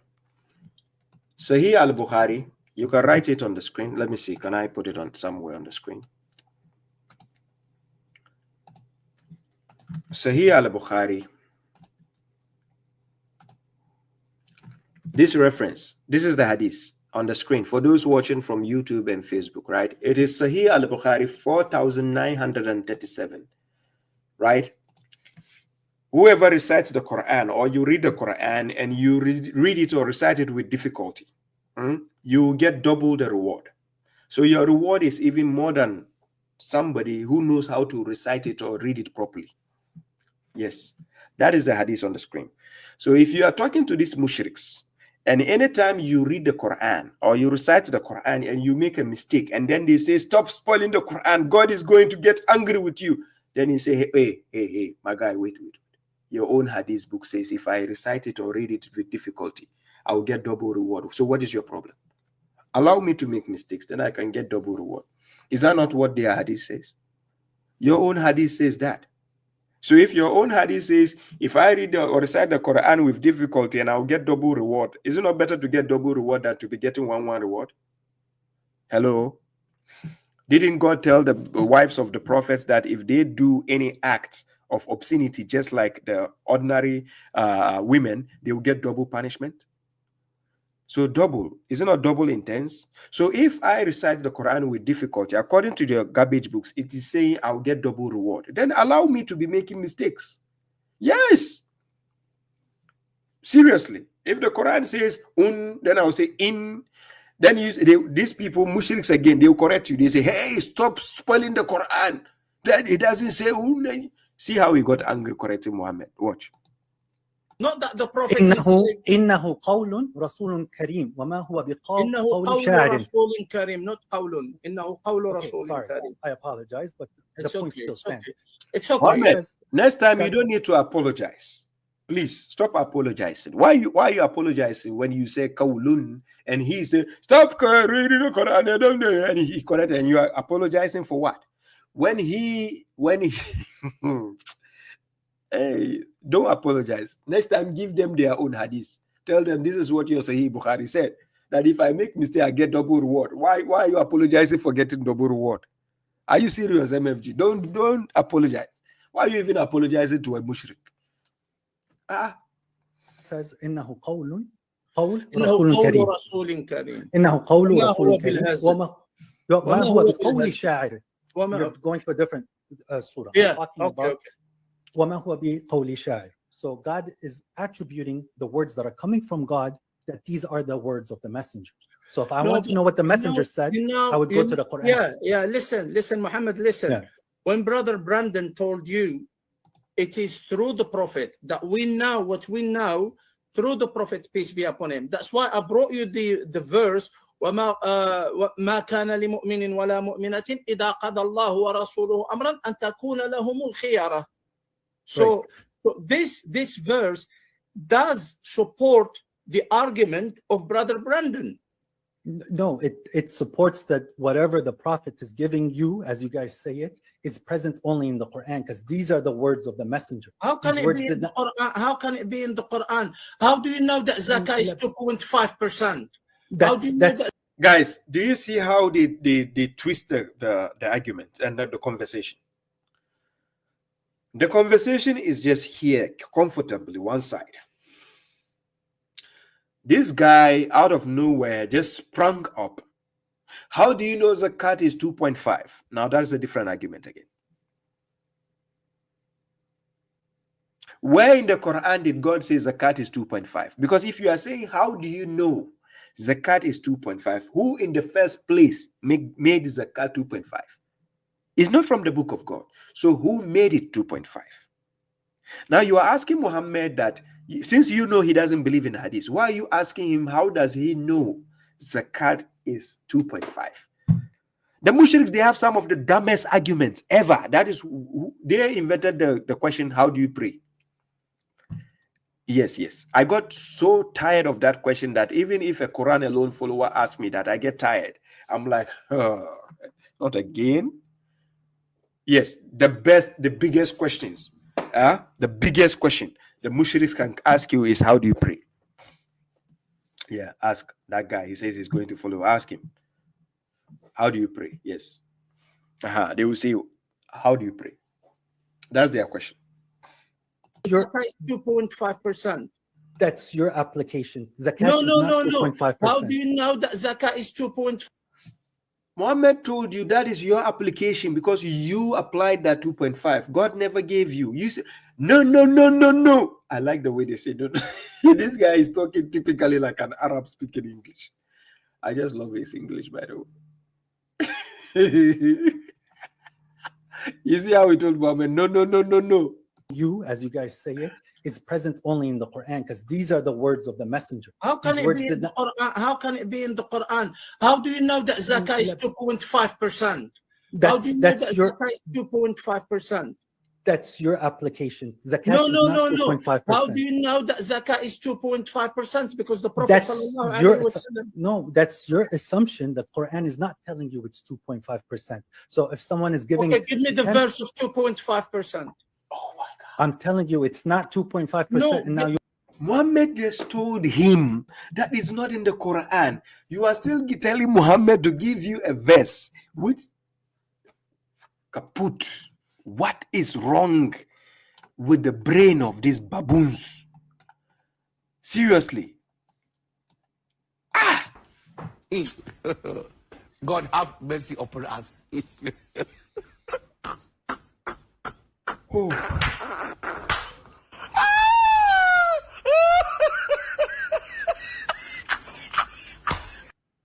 Now, you tell me, how can you have a civilized discussion or conversation with a bozo like this?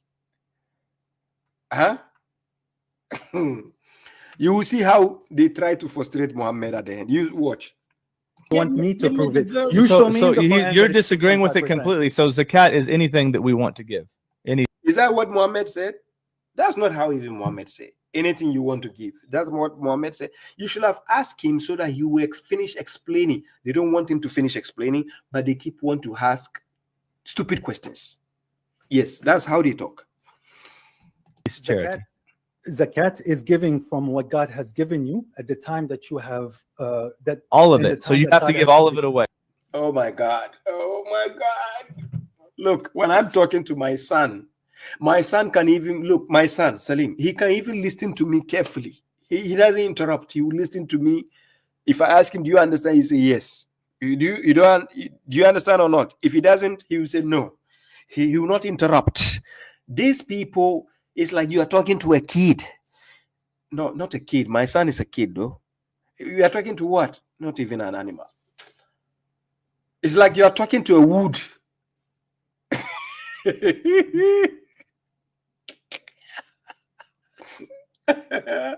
I'm serious.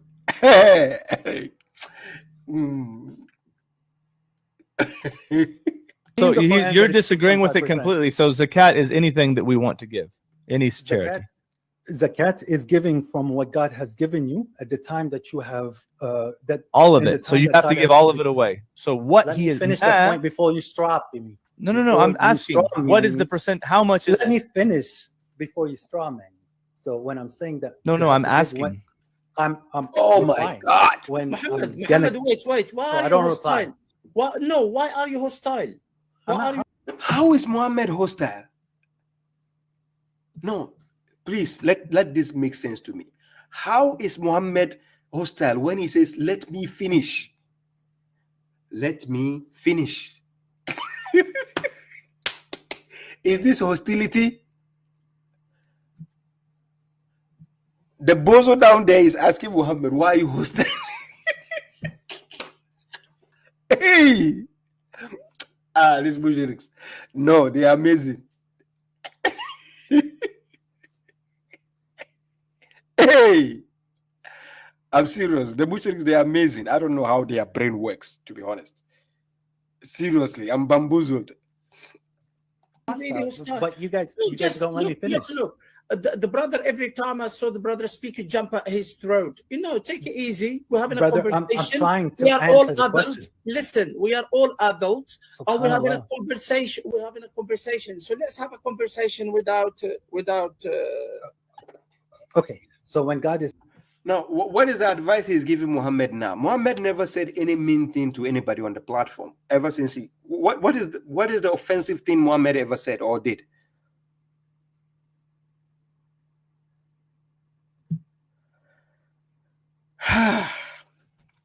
saying like in regards to zakat that you have to Sister give it Iram, on the day that sorry you have about been that. given from what God has given you, right? So at this point, the first obligation is to give it yawma hasaduha. So the day that you have harvest.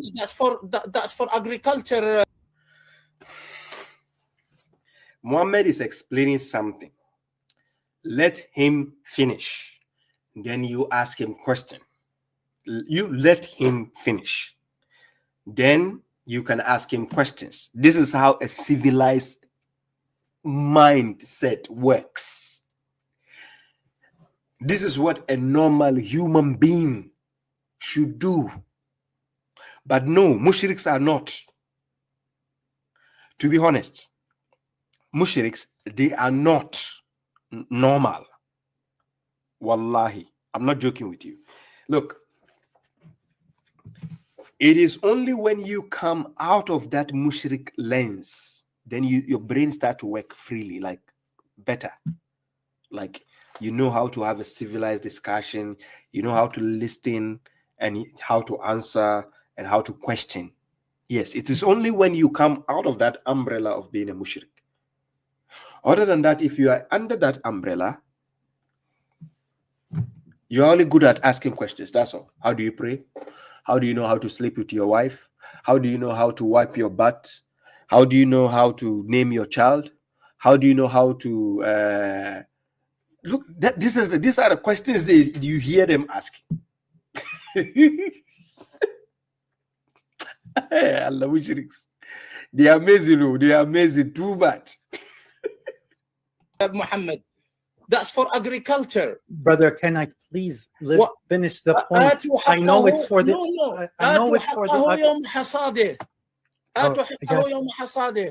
We are discussing about. We are discussing about the money. The money. That's what we are discussing about. Finish, the money. because when God is giving you from the agriculture, that is what rizq. That is at that point your mal. That's what God is giving you. So there's a portion that you have to give. Now, how much you're capable of giving to how much you want to get close to God is between you and the relationship between you and God. For example, God said to pray. Some people pray 5 minutes and some people pray for 30 minutes. Their reward is going to be equivalent to what they did. So if someone gives 10%, so what they've been let me finish. What is this in the Quran? What is this in the Quran that you give as much as you want or less, and it's between you and Allah? Bring it to me from the Quran. Because God says, give me a verse from the Quran. I'm telling it, but you don't let me finish. So you're saying I'm being hostile, but every time I open my mouth, you jump at me. Yeah. So this part, let me just play the last part which ended so that you see what I wanted to see. Then I move on to other videos, right? I just want you to see this part. Let me play this part of this video. This one. Because I'm leaving, so you can finish with that if you want. So Allah says, cool, okay, and then the Prophet is what says the next thing. In kuntum tuhibbun Allah fattabi'uni, right?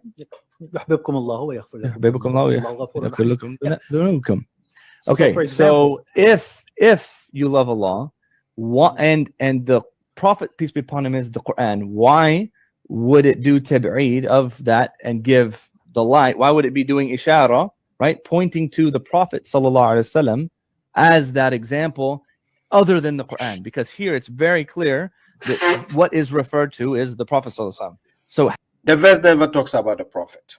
Quran chapter 3 verse 31 to 32 never talks about the Prophet. It's talking about the messenger. If you should love God, then follow me, and then God will then love you and forgive your misdeeds. The verse doesn't talk about the Prophet. None. It talks about the Rasul. So that is why the next verse is Atiullah wa Atiur Rasul. Obey the messenger. He has a message to give you.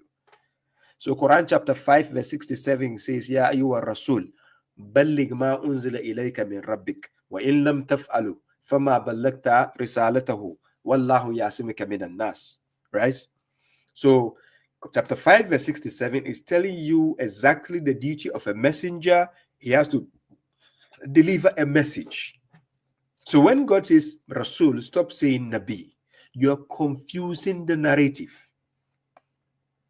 Mushriks have not been trained on how to comprehend this. So they twist the narrative. So when he quoted chapter 3 verse 31, in kuntum tuhibbuna Allah fattabi'uni, he puts the prophets there. And he says, if the prophet is the Quran, stupid analogy. How is the prophet the Quran? How is prophet the Quran? Prophet was given the Quran. He is not the Quran. Listen to the English he used. As that example, other than the Quran, because here it's very clear that what is referred to is the Prophet sallallahu alaihi wasallam. So how can you follow him? You understand it. So how can you follow him? So when you're saying the word follow here, it is right, pointing to upon him is the Quran. Okay, so if you love Allah, and the Prophet, peace be upon him, is the Quran, why would it do how is Prophet the Quran? Now, how is Prophet Muhammad the Quran? How? These people don't even know how to have a civilized discussion. They don't even know how to talk. How is Prophet Muhammad the Quran?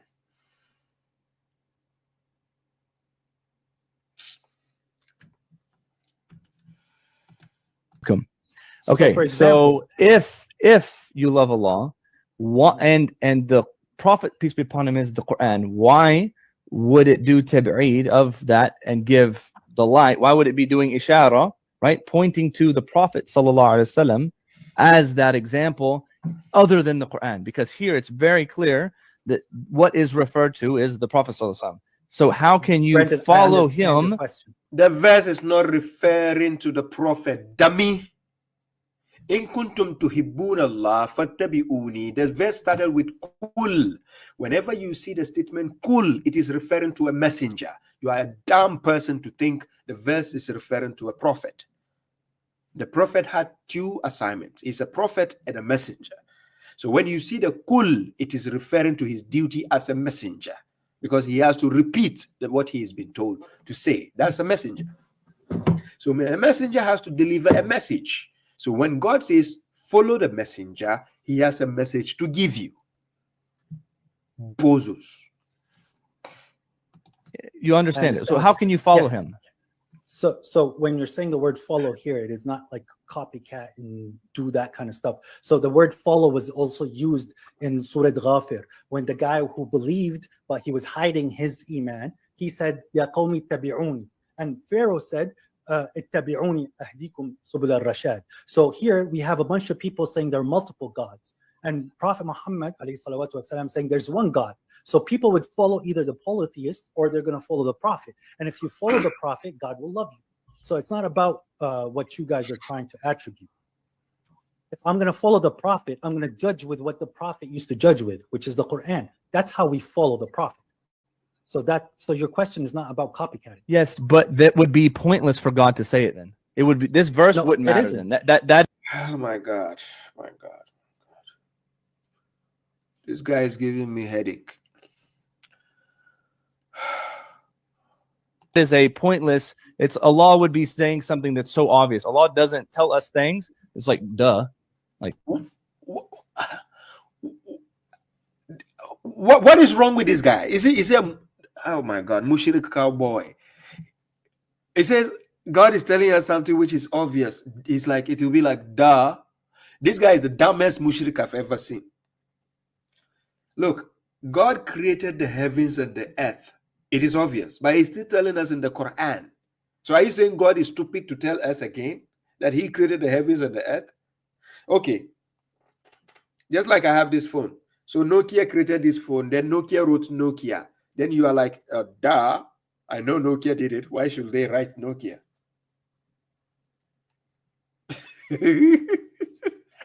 These guys are dumb. Seriously.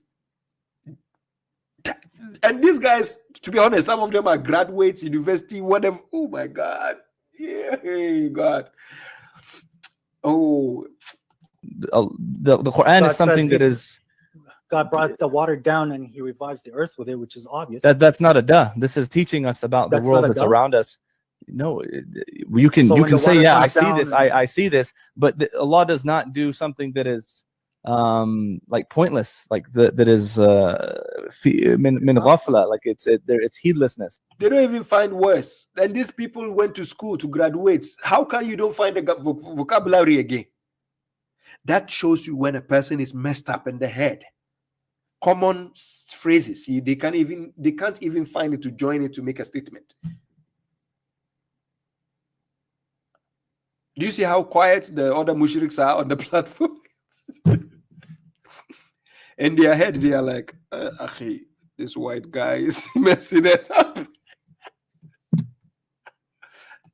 Like there's no reason, there's no point, is what I'm saying. That this is not befitting of a creator to say something that doesn't even matter. Like, why tell us to follow? Why doesn't it matter? What do you mean it doesn't? Look, everything God tells you, it matters. Everything God tells you in the Quran, it matters. It's a book of guidance. What is wrong with these mushriks? According to this mushrik, God is saying something which doesn't matter. Hey. Oh, no. They have to be selling brains in the shops, to be honest. This guy, he needs the brain of AI.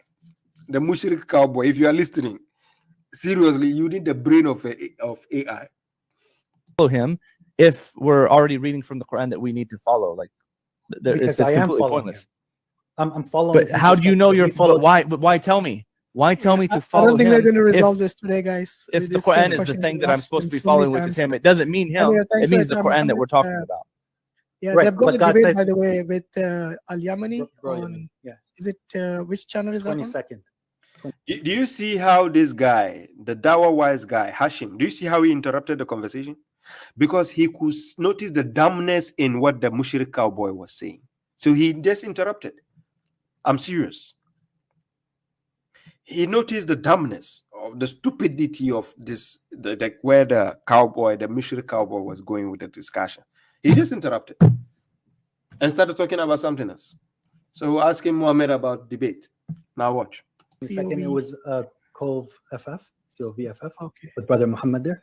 But just really quick, God says, وَمِن قَبْلِهِ كِتَابُ مُوسَى, and before the book of Moses, which was the book from God, and God attributed that book to Moses. So if the Torah, let's assume, is the book of Moses, then the Quran is the book of Muhammad, following that same language. It God is the book of himself Muhammad. said- Even we agree that you can do ishara to the Quran, but I'm saying, why would Allah in a verse say and follow the Prophet Muhammad, but that means follow the Quran?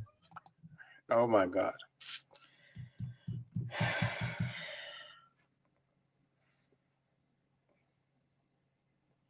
According to you, the Hadith followers, you say khuluqu Quran. You say the character of the Prophet, whatever he did was based on the Quran. Yes, you say whatever the Prophet did was based on the Quran. So if we use your logic, then I say I'm following the Prophet. It means I have to follow the Quran because that is the same book the Prophet practiced. It's logical. No, you don't need PhD to understand this logic. Why is it difficult for mushriks? Kaput. By the way, it's not the book of Moses, the book of Muhammad. Now look at this Hashim guy with his stupidity. Quran chapter 46 verse 12 says the book of Moses. Now he is saying it is not the book of Moses. Is the book of who? Bukhari? They don't even know the Quran, for God's sake. Quran chapter 46 verse 12 say the book of Moses. Before it is the book of Moses. God says it. Muhammad repeated the statement from what God says. This guy, Hashim, from Dawa Wise, by the way, is not the book of Moses. What kind of stupidity? What kind of guys are these? The book of Allah revealed to Moses and Muhammad sallallahu alaihi wasallam. God says. Anyway, like I said, Yes, you can come in here. we have so many different ways of dissecting each and every ayah, but Yes. I was a don't pleasure think it's to going to be resolved in this. I appreciate it. Thank Anyway, you very thanks much for your for time, being Muhammad. kind. Take care. So, guys, that was the program. Muhammad MFG went on. MFG, he knows I wouldn't go on such a platform like this, like the way they have it now, because I know from my experience, I know they will not give you the chance to express yourself. They will only frustrate you. I know them very, very, very well. And that is why none of them would dare face me one-on-one in the dialogue. None of them. I'm not joking with you. None of them. They know me very well. None of them would dare face me in a open space dialogue. Everybody watching. They will not dare. I will set them up, inshallah. Wallahi. Yes. So let's go to the main mushriks of today. The main mushriks, let's start with this guy. Who should we start with? Listen to this guy. Let's take this guy, Asim al-Hakim, yeah? Prohibited for Muslims to sit and lean back on the palm of the left hand, doing this. So you lean back only on the open palm of your left hand. This is the way that the Jews pray or sit, according to the Hadith. And this is prohibited. To do it on both hands, no problem. To do it on the fist of your left hand, no problem. In that the haram is to lean back on the palm of the left hand, and Allah knows best. God have mercy upon us.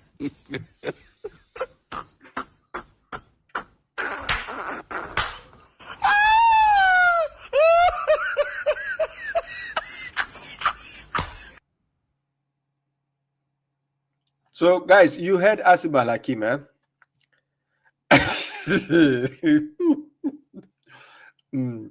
So this is also part of the Islam they have created, not the Islam of the Quran. He said, you see your left hand like this, the palm. If you do it like this and you sit on it, like you sit on it like this and then you go back, just like some people sit. I put my hand like this, I put this, then I go backwards like this and I sit on it. He said, when you do it with one hand and you sit on it and you go backwards, it is haram. How? No, haram for what? How does me sitting on my left palm and I'm sitting on it like this, how does it affect God in any way? Hey, Allah, these mushriks, they are amazing. Wallahi, they are amazing.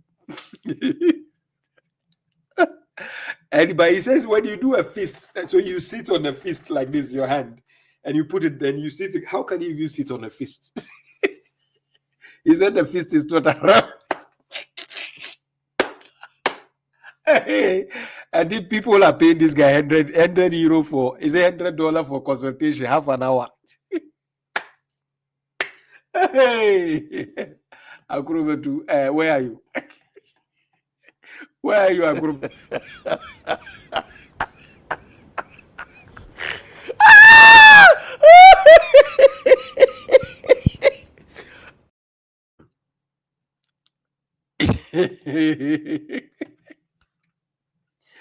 Yes, Abu Sulaiman, thank you for the super chat. He says, what is next? Haram to breathe. It is obvious. These mushriks, they can just bring hey, my God, they can just bring a legislation out of nowhere. You'll be wondering, where does this legislation come from? Seriously, they don't cease to amaze me. Seriously.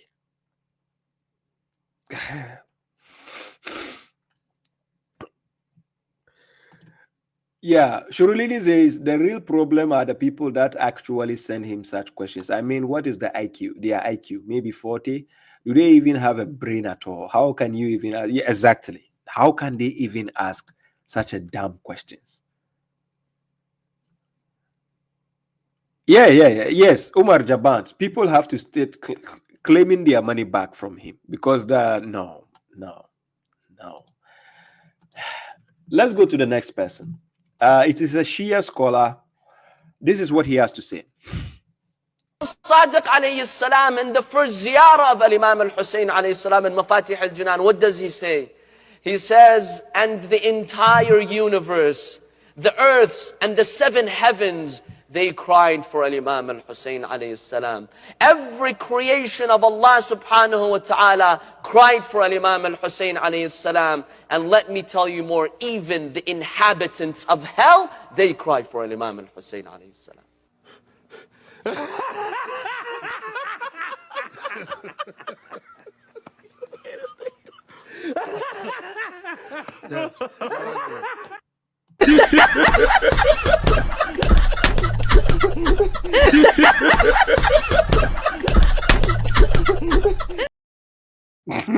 Ladies and gentlemen. Hey, Allah, these mushriks, they are just amazing. Their followers, oh my God. They said Imam Hussein, even people who are in hell are crying for him.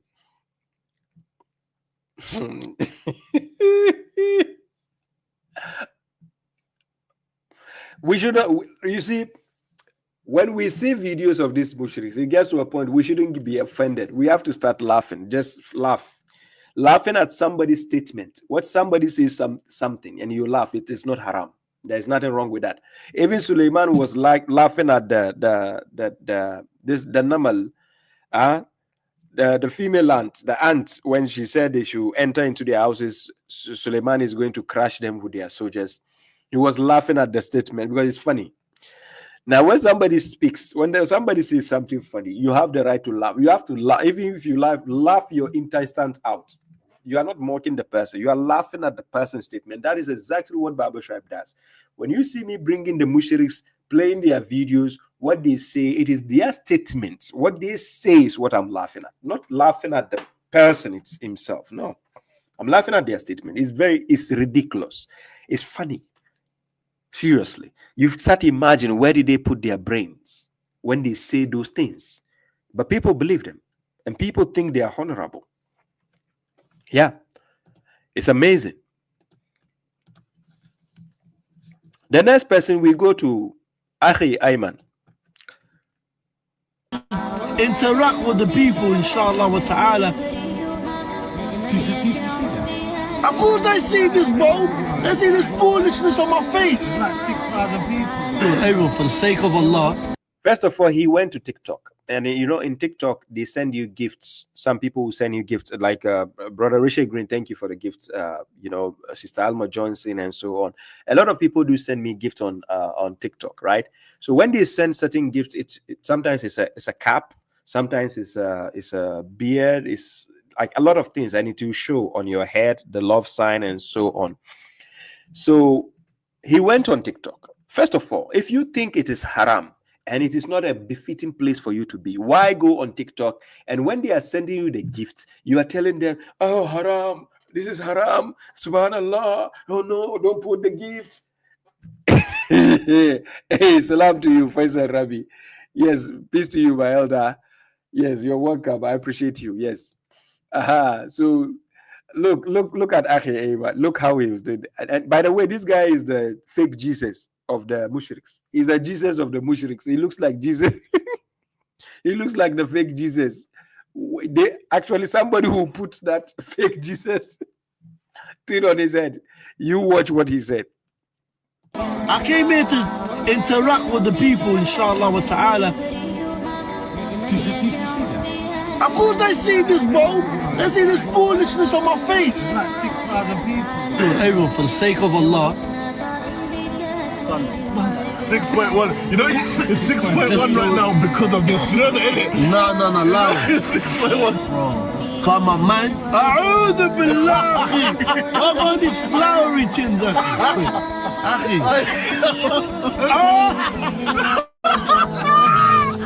The elephant thing. Do you understand? Allow it. A'udhu billah. Why am I two-faced? Akhi. It's because of this. Inshallah, yeah. Everyone's loving it. What the hell is that? Akhi, two-faced, akhi. Look at this. Akhi, you know what? That suits you. That actually suits you. That hell. That's why I love it. A'udhu billah. Oh my God. What the? You see the foolishness of what he was doing on TikTok. You don't want to be there. Take your account off. Just go off. Don't go there. If they are still sending, you are sitting there. A'udhu billah. What is this? A'udhu billah. These mushriks, they are comedians, to be honest. I'm serious. They are just comedians. I've never taken them seriously. They are never to be taken serious, to be honest. Wallahi lazim. The Mufti Mengs, you mentioned them. Yasir Kadi. Let's go to Yasir Kadi. Yasir Kadi, by the way, before we go to Yasir Kadi, I think Yasir Kadi's point is more heavy. So let's deal with Usman Farouk.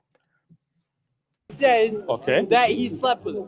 Bring me the Quran. If you can prove that to me right now, the Quran says the Prophet, peace be upon him, slept with Aisha at any age. I will leave Islam right now.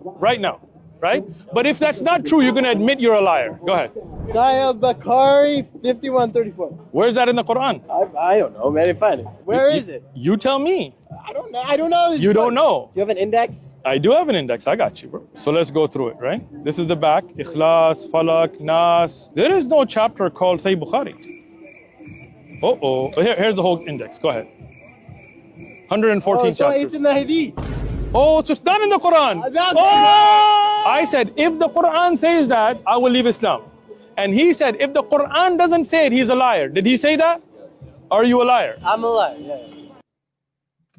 Now, the irony of this video is that such nonsense, Uthman Farooq, he knows it is not in the Quran.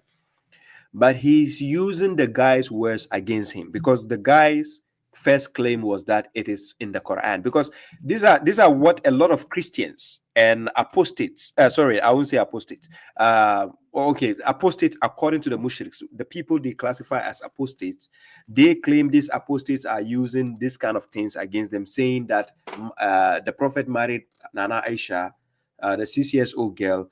That means it is in the Quran. A lot of them don't know that it is not in the Quran.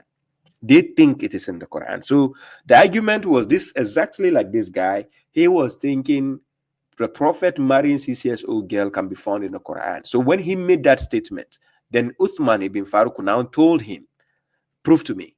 This is the Quran. Show me where it is. He knows it is not in the Quran. So it is not, those stupid statements are not coming from the Quran, but they are being attributed to the Prophet, even though it comes from narrators which the book has not been authorized by the Prophet. Salam, Muktabul Hussein, long time. Greetings to you and your family. So Uthman ibn Farouk used this strategy against this person, whether he's a Christian or so. But check the line of argument. In the Quran, it says that he slept with her. So now the guy says in the Quran, it says that Muhammad, who is the Prophet, slept with Aisha. So now Uthman now brought the Quran and he's telling the person, show me where it says so. Show me. Bring me the Quran. If you can prove that to me right now, the Quran says the Prophet, peace be upon him, slept with Aisha at any age, I will leave Islam right now. So he says if the guy can prove, he will leave Islam at any time. So if you know these kind of statements are not in the Quran, and yet you are claiming the Hadith explains the Quran, and this is the claim they lay down. They said the things that the Quran mentions are the things that the Hadith explain. So if the Quran never mentioned Aisha and never mentioned 6 years old girl, never mentioned that the Prophet slept with somebody at 9 years, what then is the Hadith explaining? Hello? Are you with me? If the Quran never mentioned the name Aisha, if the Quran never said the Prophet married a 6 years old girl, the Quran never said the Prophet slept with a 9 years old girl, if you, the mushriks, claim that the Hadith is the one explaining the Quran, according to your logic, you said when Quran mentions something, the Hadith gives further explanation. So if the Hadith, if the Quran never mentioned the marriage of Aisha, never mentioned Aisha, never mentioned the Prophet married to a girl, but rather women, Nisa are women. So if the Prophet married women, and then you claim your Hadith is the explainer of the Quran, how come the Hadith is explaining the marriage of a 6 years old girl, but the Quran doesn't mention that? Something is wrong here. Logic. Out of the window. Out of the window. So now, this is what we have here. Before I go on, Shurulini is saying something. They always do that. Use only the Quran against Christians, never the Hadith. Yes, but then with Muslims, it's always Hadith, this Hadith, that Hadith. They are hypocrites. It's obvious. Hypocrisy on the highest level. They are. Result is, I just think all the Mushrik scholars had a secret agreement to compete who will be the best of the best bozos. They are bozos. Wallahi, they are. Yeah, Sister Ram says, I'm with you 100%.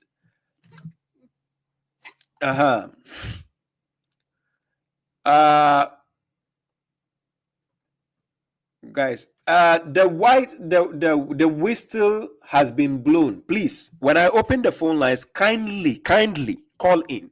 I'll put my phone number. The whistle, you the one with the name, the whistle has been blown. Kindly call on the program when I open the phone lines. Please, just be here. Kindly call. I want you to repeat everything you said here, and I'm going to hold you accountable for whatever you said. So kindly call when I open the phone lines, right? Okay. Now let's continue with the video here.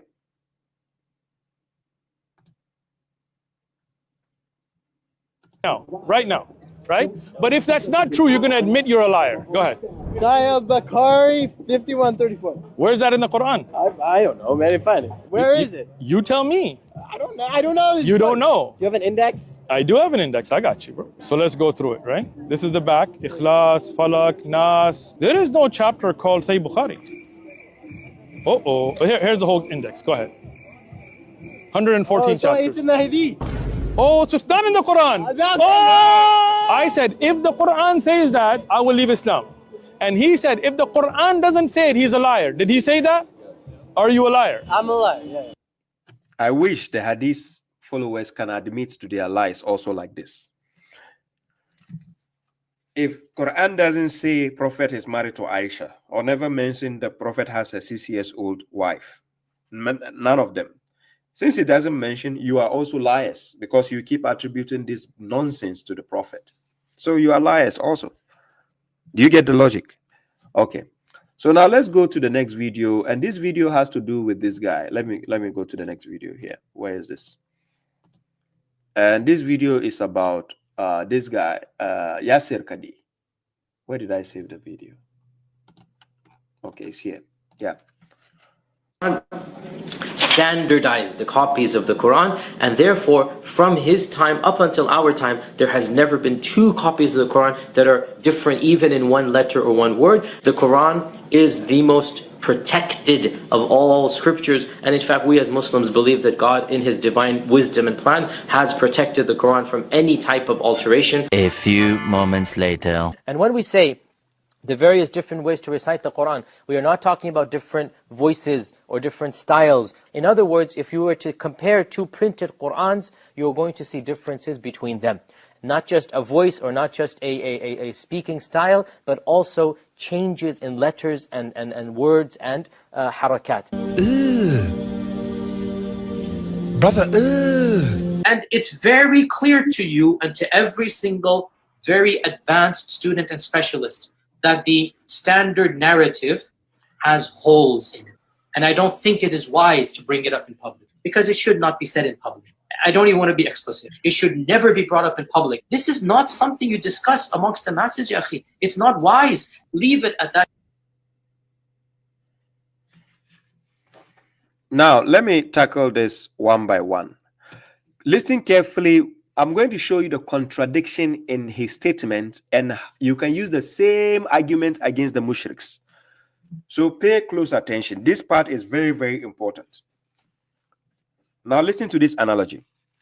I'm going to play the video, and I'm going to show you, my audience, how to tackle this issue when you're dealing with the mushriks, and how to know the contradiction in this statement when the mushriks repeat it to you. Now check. Many a times the mushriks will tell you there are different versions of the Quran. Then they will tell you there are different readings of the Quran, qira'at. They say the 7 qira'at, right? Then they said there are other versions of the manuscripts written. They say the Hafs, the Warsh, the Al-Duri, and so on. Now I'm going to show you the trick behind how they try to confuse you, and the answer you need to just give them to shut them down. I've done a video on it. It's on my YouTube channel concerning the Hadith. If you go to the playlist, it's called Sahih Hadith. Playlist, Sahih Hadith. I have one of the video which tackles this issue. But I'm going to simplify the issue here for you based on this video. Now check. So the Caliph Uthman standardized the copies of the Quran. Many of you have heard this statement that they said the Khalif, when we say Khalifa, that is among the 4 Caliphs they created. The Uthman, the Abu Bakr, the Ali, how is it, Umar, 4 of them. They said Uthman standardized the copies of the Quran. According to the narrations they are telling you, they say Uthman burnt all the copies and left one version. Listen carefully. Uthman burnt all the copies of the Quran and standardized it into one copy. Listen carefully. The most popular version being used on earth today, they gave it the name Uthmani version, and that is the same with Hafs version. That is the most popular on earth.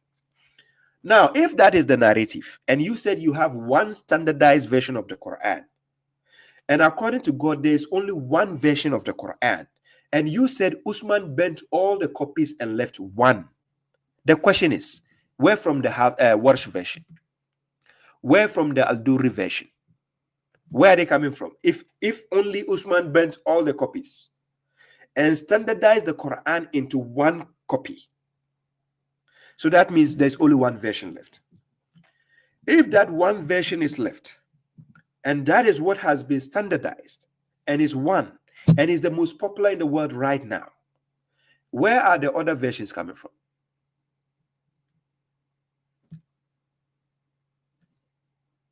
Now listen to this confusion here. Because they cannot do away with their garbage books, this is the confusion they are going to be left with. Now check the confusion. And therefore, from his time up until our time, there has never been two copies of the Quran that are different even in one letter or one word. The Quran is the most protected of all scriptures, and in fact we as Muslims believe that God in his divine wisdom and plan has protected the Quran from any type of alteration. Thank you. Now, hypothetically, let's assume we believe what you just said. We agree. Okay, the Usmani version has been standardized and it's one copy. There's no two copies, no three copies, no three versions. No, one. It came out throughout to our time. Then all of a sudden, in our generation, we found the people start telling a story that there's another version, there's Warsh, there's Al-Duri, because the Hafs version is in line with the Usmani version, according to them, their stories, right? Now, Hafs version is the most popular, and it is in line with the Usmani version. So if Usmani was the only version which was standardized and rewritten and then it passed on till this time, listen carefully. Where from the Warsh version? Where from the Al-Duri version? But because they cannot do away with their Hadith books, the narrations they have in their Hadith books is still confusing them on that aspect.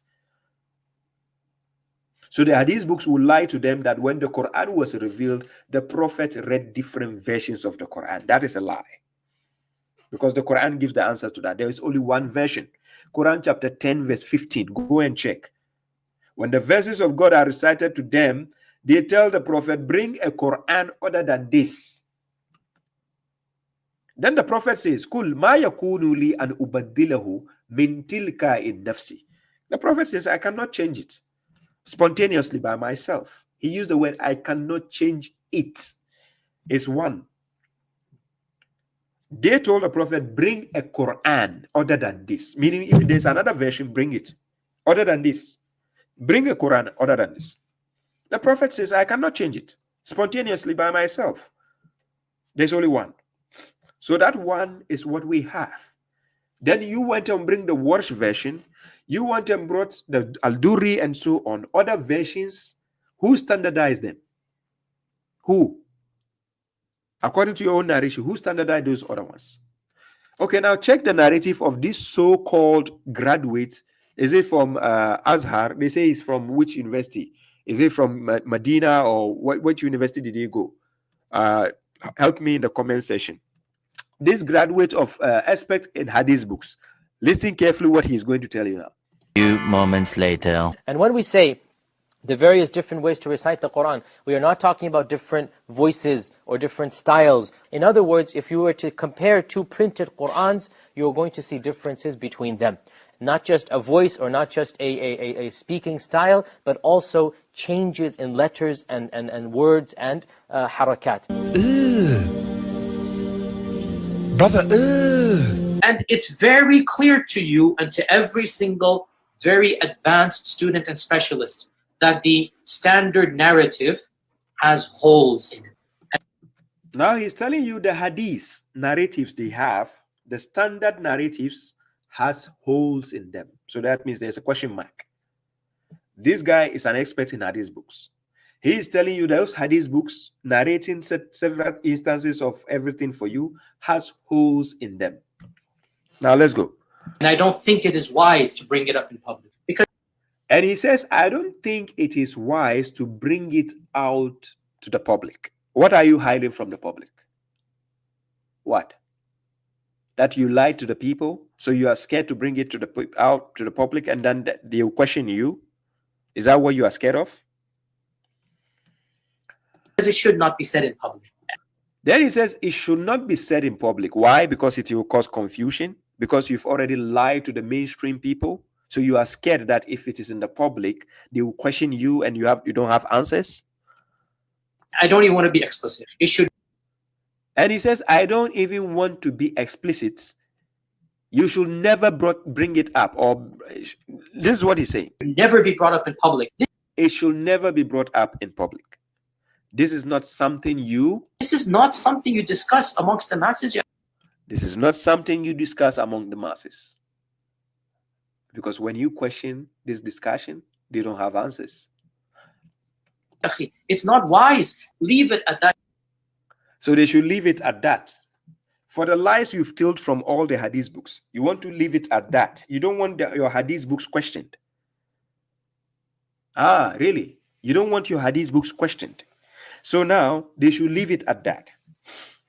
This is how you keep exposing yourselves. Mushriks. Typical mushriks. That is Yasir Qadi for you. And that is how they've told people lies for years, and now they are trying to change the narrative because they don't want to be questioned in public. So they want the issues to be left aside. And that is why some of the scholars, when you ask them questions, they say this question you don't need to ask. Yeah, they say this kind of question you don't need to ask. Yes. Anyways, before I go to TikTok, I'm going to open the phone lines. But before I answer calls, I think, let me see. Some people ask some question. Yes, Safia Aziz. Yes, thank you.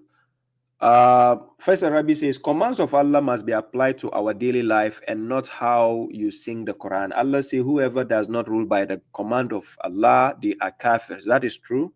Yes. وَمَنْ لَمْ يَحْكُمْ بِمَا أَنزَلَ اللَّهُ فَأُولَٰئِكَ هُمُ الْكَافِرُونَ. Whoever does not judge by what God has revealed, then they are what?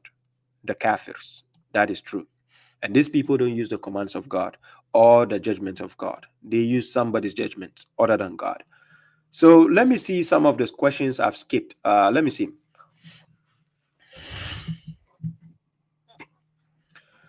Muhammad Shafiq says, Salam, Baba Shuaib, hope all is well. I have a question for you when you start your question and answers. Okay.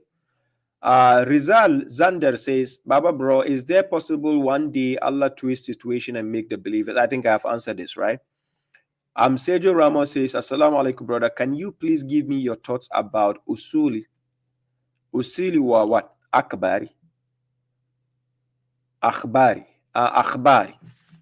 Okay. Please ask me things based on the Quran. Stop asking me things that the scholars are telling you from somewhere else. Zaid Yasir says, you mentioned in a live stream that you saw magic. Can you tell us? Okay, I answered this already. What did I miss? Let me see. Akik says, I have a question, Baba Shuaib. When can I ask? You can ask now. If you can call, it's better. You can call. Shafiq Ali Muhammad says, the question I want to ask you, according to the Quran, is Jesus a male, man, human being? I'll come back to that.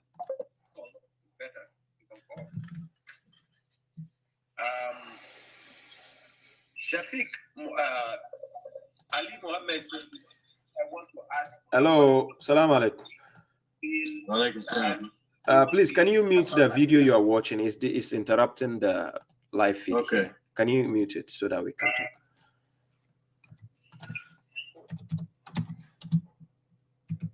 Yeah, can you hear me now? Yes, I can. So yes, let's go ahead. How may I help? Your name and where you're calling from? My name is Muhammad Shafiq Ali, and I'm calling from Long Island, New York. Nice to meet you, brother. So you said you had some question to ask, right? Yes. Yes, Fadal. My question is for Brother Baba Shuaib. First, I want to give him salam. Yeah, salam. And I want to ask him, according to the Quran, yeah, was Jesus a human being? a male or considered bashar? Was he a human being, a man, or considered a bashar? Yeah. That's the question. Yes. Now, you said, was he a human being, a male, a man, and then you said bashar. Bashar is not an English word. So what do you mean by bashar? A man, mortal, a mortal. Okay, good.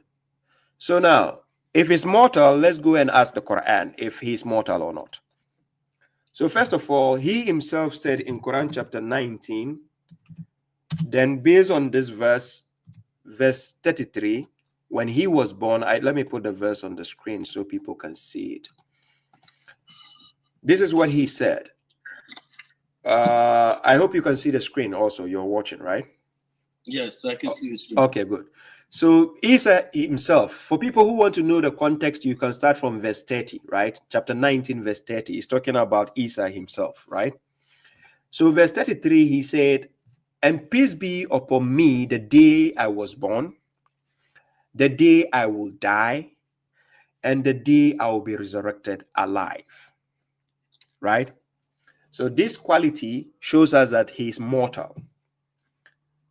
These qualities here, that is a mortal quality. Now, somebody might ask that, why do you deduce from this verse that he's mortal? If you check chapter 19, verse 15, the same chapter, verse 15, we saw Yahya, right? Yahya also had same instance, or I can say similar instance, where Yahya, God says, and peace be upon him the day he was born, the day he will die, and the day he will be resurrected alive. It takes a human to go through this process, right? Okay, now coming back to what we call bashar, we have seen throughout the Quran consistently God addresses the prophets as bashar. He addresses certain entities in the Quran as bashar. Apart from God addressing certain entities as bashar, for instance, Muhammad himself, when we take Quran chapter 18, verse 110, like this, this is what he says. He says, Kul innama ana basharun mithlukum yuha ilayya. He says, I'm only a bashar like you. So he's mortal. He's a man. He's a human like them. Right? That it has been inspired to him. And consistently, we've seen God choosing bashars to send to people. He uses bashar most of the times and send it to other people, to other humans, right? Now, based on the question you have asked, to deduce that if Isa is a man, a human being, a mortal, he fits in all the criteria that justify him as a human being.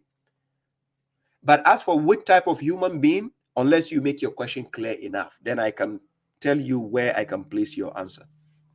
Well, this is why I'm asking you that question. Yeah. Because on one of your videos, you said that Jesus was born of a miraculous birth. Yes. Based on the fact that he was the sign of Allah. Yes. So, based on 32, 7, and 8, which are the laws of origination and procreation, let me just read those verses. If you can put it up on the screen. Chapter 32, verse 7. Let me put it for you if you are checking my screen. Yeah. Can you see the screen now? Yes, I can. Okay. Go ahead. In verse 7, it says, the one who made good everything, he created and he began the creation of man, Lisani, from teen. And verse 8, it says, Thumma, then he made Ja'ala, his progeny, Nasluhu, from the extract of Sula Latin, of water, Mahim in, despised water, worthless water. Yeah. So these are the laws that I understand that Allah put in effect from the beginning, from the very beginning. I also know from the Quran that Allah's laws immutable. You can't change it. You can't change his words. You can't change his laws. And there's no change. You'll find no change in the Sunnah of Allah. What are you translated as a law? What word is the law? The creation, the law of origination, and the law of procreation.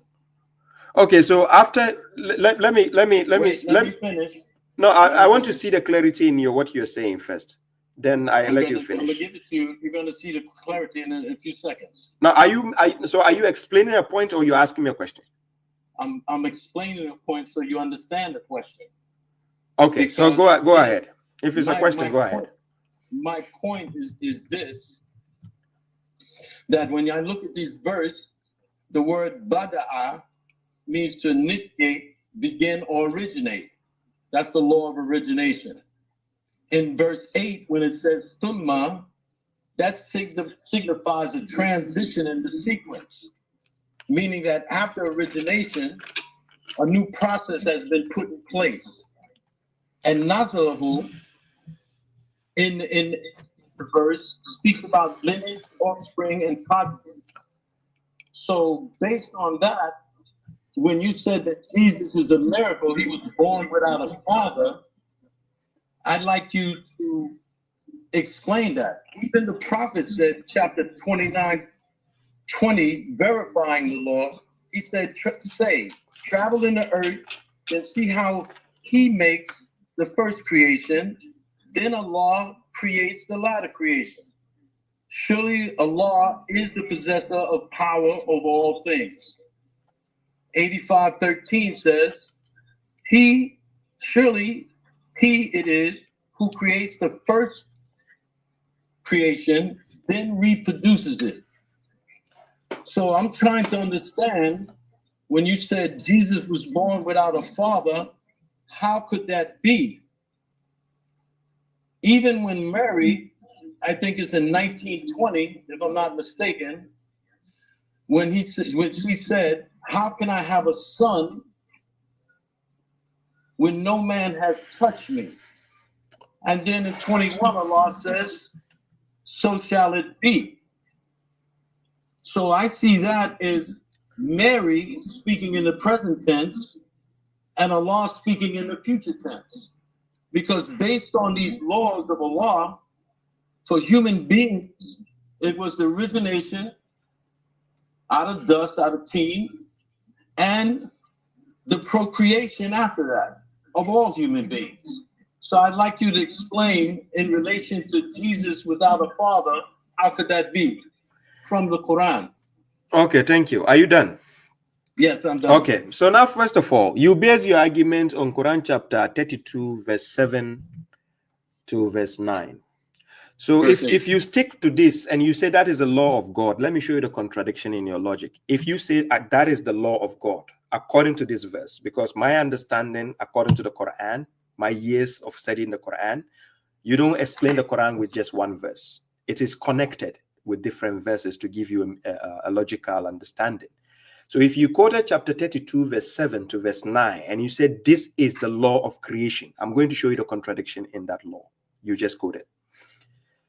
Chapter 32, verse 7, it says, who perfected everything which he created and initiated the creation of insan. This insan, I have other verse that I can show you. Apart from the insan created, a bashar was also created. That is Quran chapter 15, verse 26 to 27 to 28. God created insan and he created bashar also. Right? But let's use your logic. You said this is the law of creation. So this law of creation here, God didn't mention the spouse. He didn't show the partner of this human insan. He only said he created from clay, then he made his offspring. He made.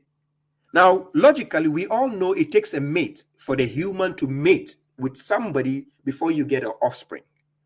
But here it says, then he made his offspring. So logically, is that how God created the human being? No. He gave him a partner before the procreation started. But if you have to analyze the verse just because, like, if you limit it to your understanding, there will be a contradiction in the verses of God. So let's limit it to your understanding when you presented the verse. Chapter 32. Well, let's say right here. No, let me finish. Let me finish. Don't interrupt. Let me finish. Because I tried to interrupt you to get clarity. You said, no, I should let you finish. So let me finish. So according to your logic, if we are going to use your logic, then your logic is flawed. Because if we go consistently with this verse, which means God created a human being, then he didn't do anything from human being, then he just made the offspring. No wife, no spouse, no partner for the human being. So straightforward, he went to the offspring. Then from the offspring, from the extraction of despised liquid. So where is the mate coming in the picture? Because the mate doesn't have a father also. The mate didn't have a mother also. So not only Adam was without father and mother. The mate created with Adam doesn't have a father and mother. So if that is the logic we are going to use according to these verses, then it goes against the creation of God. That is according to your logic. Then again, when you took me to chapter 19 to go and quote concerning Maryam, saying that how can she has a child without a man touching her? According to you, you are trying to tell us that Maryam had a husband because it goes against the creation of God. But that creation of God, you are saying, that law, it is law according to your understanding, not according to the way God breaks down the instant of creation. So we need to understand the perspective of God. It is not about the perspective we think we are understanding the verses of God. So this is the confusion I want people to understand. We should rather understand what God is breaking down, not the way we think we understand what God is saying. So over to you. So to reply to you, when you said other I can't hear you. Like we can hear you clearly. Oh, so what I'm saying to you, when you said other verses and you want to say limited understanding, well, in that verse 7 about origination, Bada'a or Badahu, just like in 6:1, you see, it means to originate.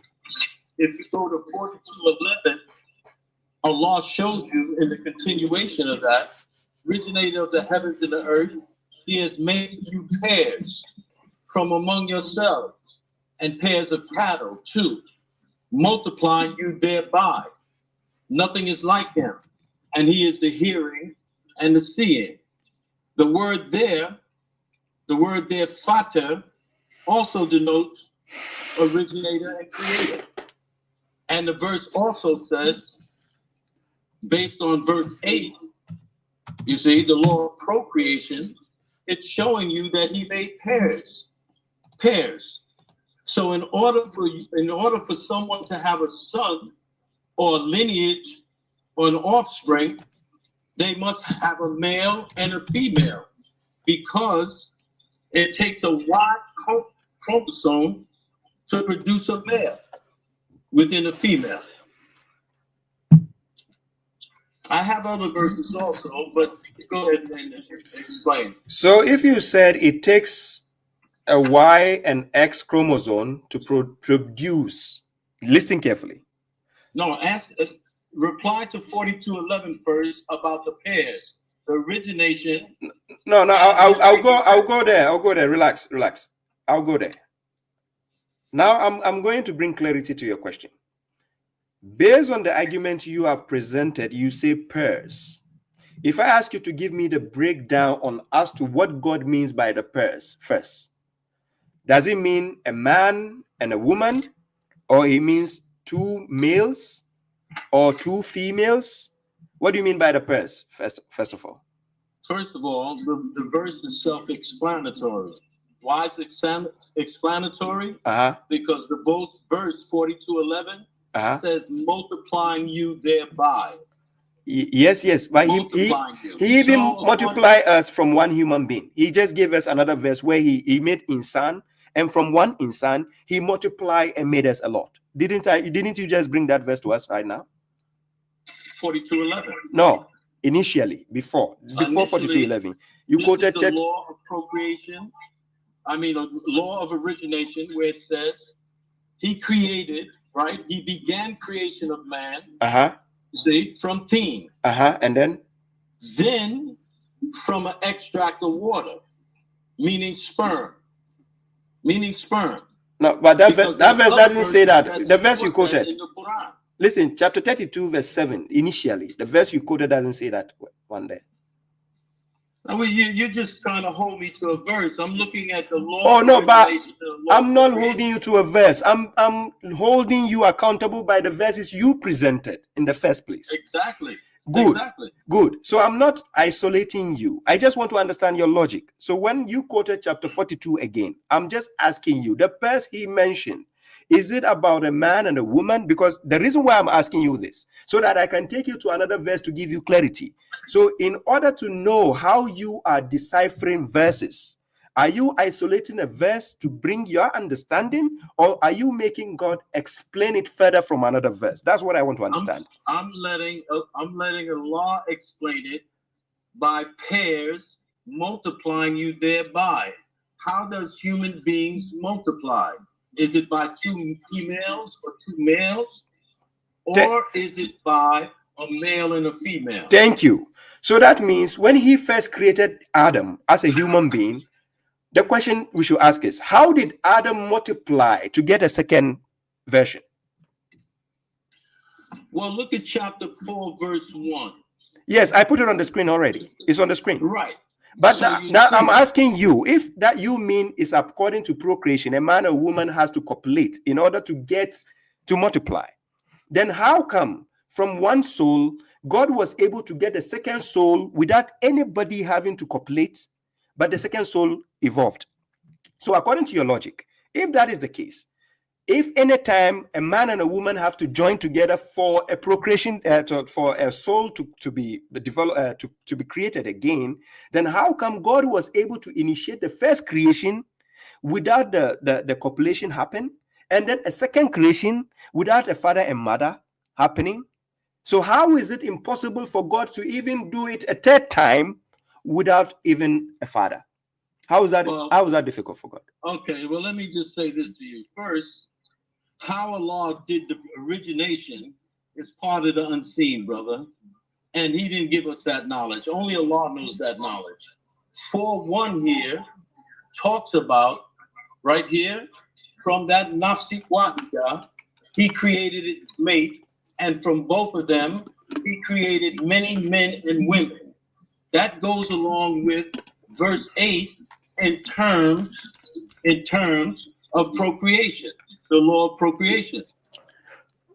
Thank you. According to your logic, who saw Maryam when she conceived Isa? Who saw her?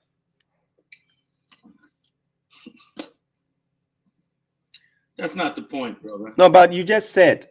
That's not the no, you said the unseen. We're talking about laws. We're talking about laws of Allah. Okay, where does it say laws? Where does it say? We're talking about. Excuse me. We're talking about the processes that Allah has put in place. So I'm asking you, where is the exception to the rule concerning Jesus? Okay, where does God say that is a rule? Show me the verse first, where it says it is a rule of creation. That's the law of brother, you know this Quran and you know the Arabic. No, but you tell me, you are bringing an argument. Bada'a means origination, and throughout the Quran you quoted 1526 and other verses where it speaks about sperm emitting. You see, there's different verses where it talks about how he multiplies us. You had a talk with Brother Hamza where the whole process was laid out for you. So I'm just you said I had a talk with who? Me, based on these laws here. You said I had a talk with who? Give me a verse. Brother, listen. Just never mind that. Listen to what I'm saying to you. I watched the video where you was talking with Brother Hamza.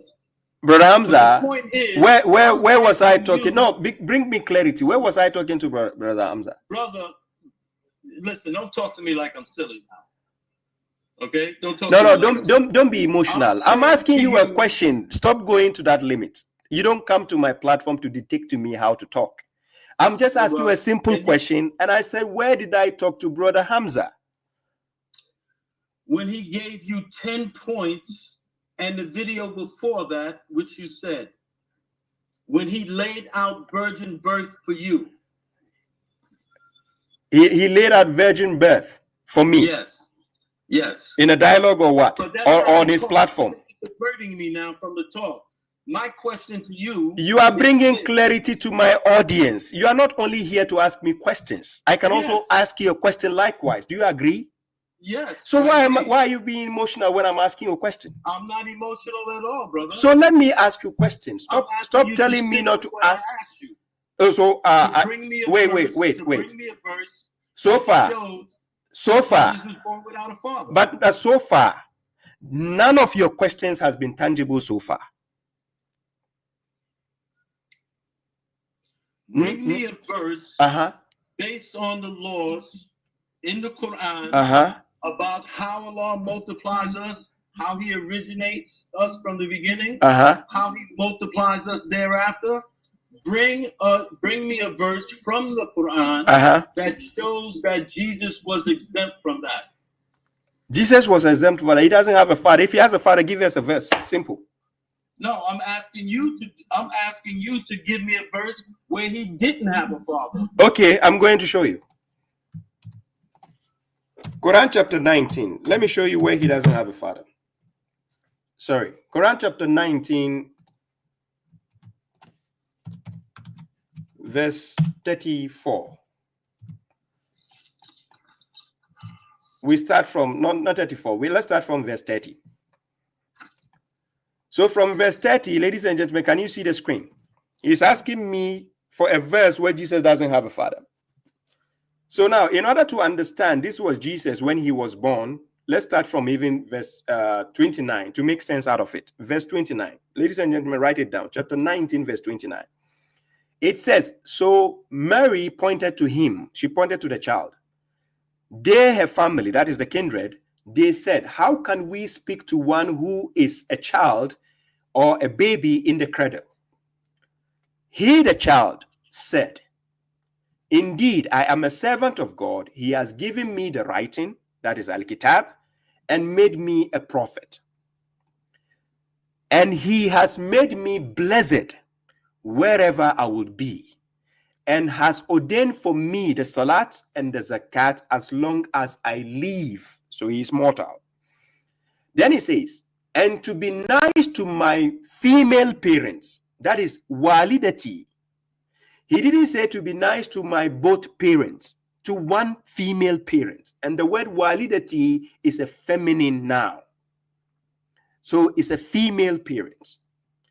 And has not made me tough and scoundrel. So meaning he has to be nice to his female parent. He doesn't have a male parent. So if he has two parents, how come he will not say God has instructed him to be nice to both parents? Why just one female parent and not even male parent? He says female parent. So are you saying as a prophet of God, he should be rude? If he had a father, he should be disrespectful to his father, but rather nice to his mother? While God is commanding us in Quran chapter 17, let me take you to the verse. In Quran chapter 17, when you read verse 23, God says, and your Lord has decreed not to worship except him, and be good to both parents, your two parents. God says you should be good or nice to them, both. Whether one of them reaches old age with you or both of them, then do not say to them, nor shall you rebuff them, but speak to them a noble speech. So how come the prophet of God in chapter 19, starting from verse 30 downwards, he will now say God has instructed him to be nice to his female parents? Then where is the male parent? So according to this verse, Isa himself took over and he was speaking for himself. If he had a male parent, he will physically tell the family who were inquiring about him that who is this child. He will tell them, my father is so and so. But here he's telling them physically that I have to be nice to my female parents. And he says, peace be upon me, the day I was born, the day I will die, the day I'll be resurrected alive. Then God says, that was Isa, the son of Mary. If he has a father, God will not even go ahead and say the son of Mary. He will say the son of so and so. So according to your logic, if you believe in these verses, the counter argument is on you. Prove to us from the verses, how come his father is omitted when he has a father? Over to you. Well, like I said before, there are laws that's in place. The law of origination and the law of procreation. And in 42:11, it talks about pairs, multiplying you thereby. And in what you just gave me here, because you're always talking about logical. And you said, how should we speak to one who is in the cradle? So you gave that interpretation. Then it says here, the next verse, 30, he said, I am indeed a servant of the law, a slave of the law, and he has given me the book and made me a prophet. Logically, how can a baby in the cradle speak to someone? If he's a prophet, has a book, he has to be of some age where he's actually speaking, not in the cradle. So maybe this term, this term cradle is speaking of a young age, as opposed to an actual baby, as you assume. Is that all? Secondly, just because Allah didn't mention his father, if you look at chapter 6, verse 84 through 88, which talks about lineage, which we get from 32:8, or we get from the word, we get from the word nasl, which means lineage, offspring, and progeny. You see in 684, Jesus is put in the same group with people who had fathers, descendants, and brethren. So just because it speaks here in the female portion here, that you're saying be kind to his mother, and just because he says Isa ibn Maryam, it does not mean that he did not have a father, based on the laws that Allah have originated from the beginning of the creation of man, and that the fact that Allah's laws is immutable. So this law here, where it says he takes pairs, this is how he multiplies you. So just because he said about his mother, that doesn't mean anything. He didn't mention his father there. But if you look at 684, Jesus is in that group, 684 to 88. He's in that group, you see, with the people who had descendants, brethren, and fathers. What does the verse you just quoted, chapter 6, verse 84, where does it mention anything about father in that verse? Because Jesus is in that verse where it speaks about here. Let's read the verse here. Yes. Let me read it to you, brother. Yes, chapter 6, verse 84. We granted him Isaac. That is. No, let me read it to you, brother. I'm reading it. It's on the screen. I'm reading it. Go ahead. But we're going from 84 to 88. Okay, so we granted him. 84. Yes, let me go. We granted him, referring to Abraham. We granted him Isaac, as well as Jacob. But let me show you how people don't know how to understand the verses of the God. I'm going to read. Wait. I'll read. But whilst I'm reading, I'll ask you a question when I finish reading. Are you ready for it? Go ahead, brother. Thank you. Now, we granted him Isaac as well as Jacob. We know God didn't directly grant him Jacob. It was his grandson. But you see how God is speaking in the Quran? Because he knows only those who possess intelligence will understand the criteria. We granted Abraham Isaac as well as Jacob. You see, Ishmael is missing on this side. Each we guided, but we guided Noah before. So Noah was before Abraham. You see how God is making the list. Then God says, and from his descendants, that is the descendants of what? Noah. Then it goes again, David, Solomon, Job, Joseph, Moses, and Aaron. That's full stop. Then it says, and thus did we reward the benevolent. Then it goes ahead. Also, Zechariah is just giving you a list because it's not consistent. It swaps.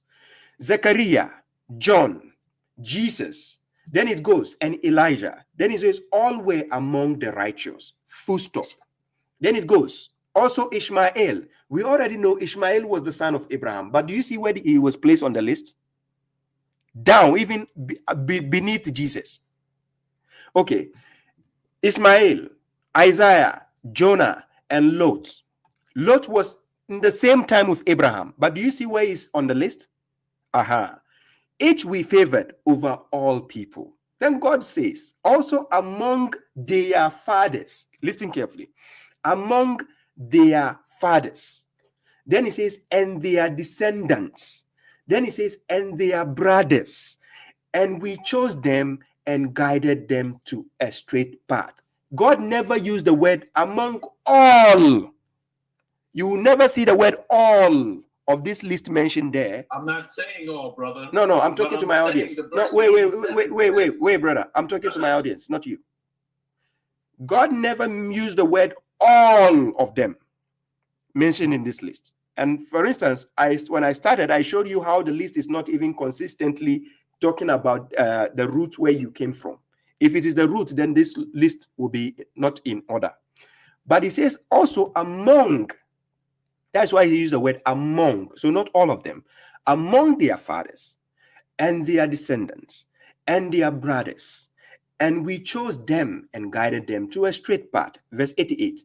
That is the guidance of God by which he guides whomever he wills among his servants. And if they had associated others, whatever they had done will have been worthless for them. Now show me where it says Isa has a father in this verse. It says here, because number one is that he's in this group, and it says some of their fathers, not all of their fathers, some of their fathers were mentioned, and some of their descendants, and some of their brethren, not all of their descendants, not all of their brethren, but some of them. So the word is not a complete list, as you said. Let's analyze the word. Let's analyze the word fathers here. Are you ready? I'm listening. Okay, the word Abba, which literally means father, does it always mean your direct father, or can it mean somebody who is you are not even related can be your Abba? No, what I take it as, based on the list, Abba can also mean ancestors. Thank you. So since you understand it like that, why are you classifying that since somebody is Esau's ancestor, why should it necessarily be father when you know it can be ancestor? Because if Jesus was a immaculate conception without the use of a father, where there's no verse in the Quran that specifies that, these verses that you're giving me is subject to you explaining them as opposed to Allah explaining them. I didn't. Jesus would not be in this verse, these verses, with the rest of the brothers here. No, did you understand the subject of the verses? What is the subject? Okay, what's the subject? Some of their fathers, not no, that's not the subject. What is the subject of this verse? These verses God was talking about. What's the main subject? Why God is telling us about this?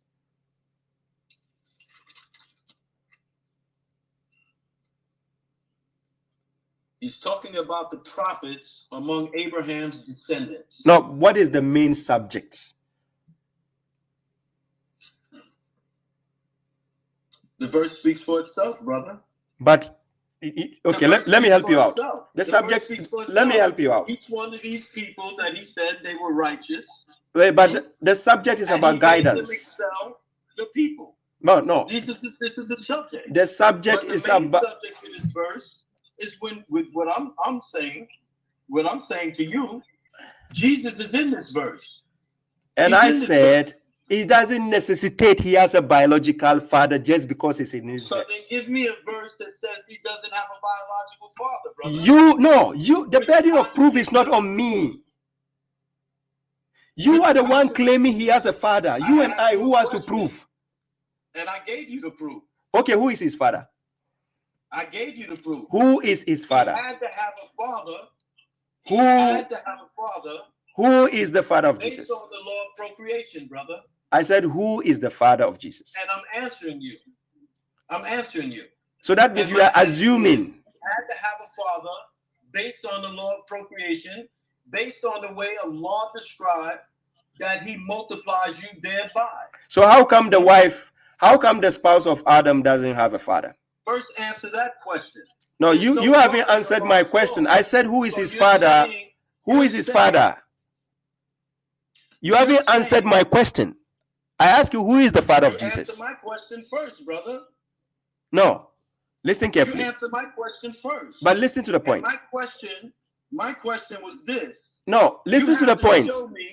When I read the verse. No, wait. Can I finish my point? When I read the verse, I told you I'm going to ask you a question. Ladies and gentlemen, bear me witness. Before I read the verse, bear me witness, and God is my witness. Told you as soon as I finish the verse, I'm going to ask you a question. Yes. Yes or no? Yes. You haven't answered the question. I answered your question. I said, who is his father? I answered your question. And I said, who is the father? Allah doesn't mention his father in the Quran in a specific verse. So that means you are assuming it.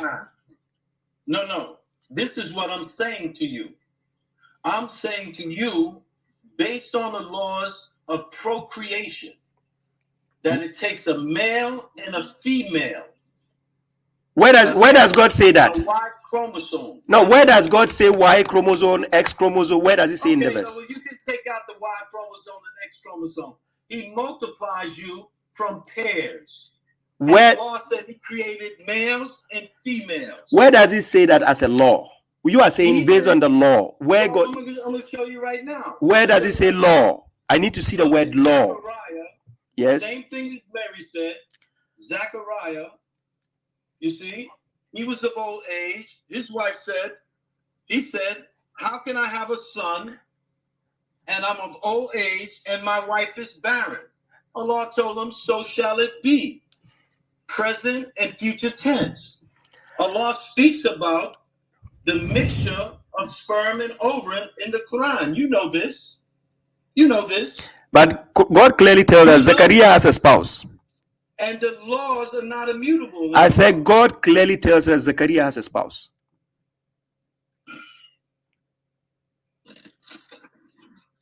So where is the spouse of Maryam, please?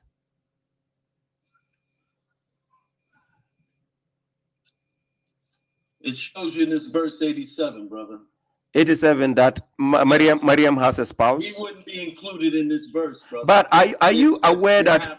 He didn't have descendants. No, but are you aware that? Excuse me. These are descendants of Abraham. What he's speaking of here. And he said some of their fathers. That he didn't mention all of their fathers. Are you saying Noah is the descendants of Abraham? No, I didn't say Noah. Okay, Noah is in the list. Noah is in the list. Who is the father of Noah? He's in the list. And who is the father of Noah? Tell me, if among their fathers have been guided, so who is the father of Noah? That's not the point, brother. That is the point. Because Noah is in this list. No, you have to answer the question. Noah is in this list. He says among their fathers. Yes, he says among their fathers. So if their fathers, Noah is part of the list. Who is the father of Noah in this list? You should show us. We started 83. It says, and this was the argument that we gave Abraham against his people. We exalted the degrees whom we please. Continue. Thy Lord is wise and knowing. So now right here, it starts in 84. And he speaks about the ones he exalted. Mention. And he speaks about some of their fathers. Not all of their fathers, some of their fathers. Thank you. So some of their fathers.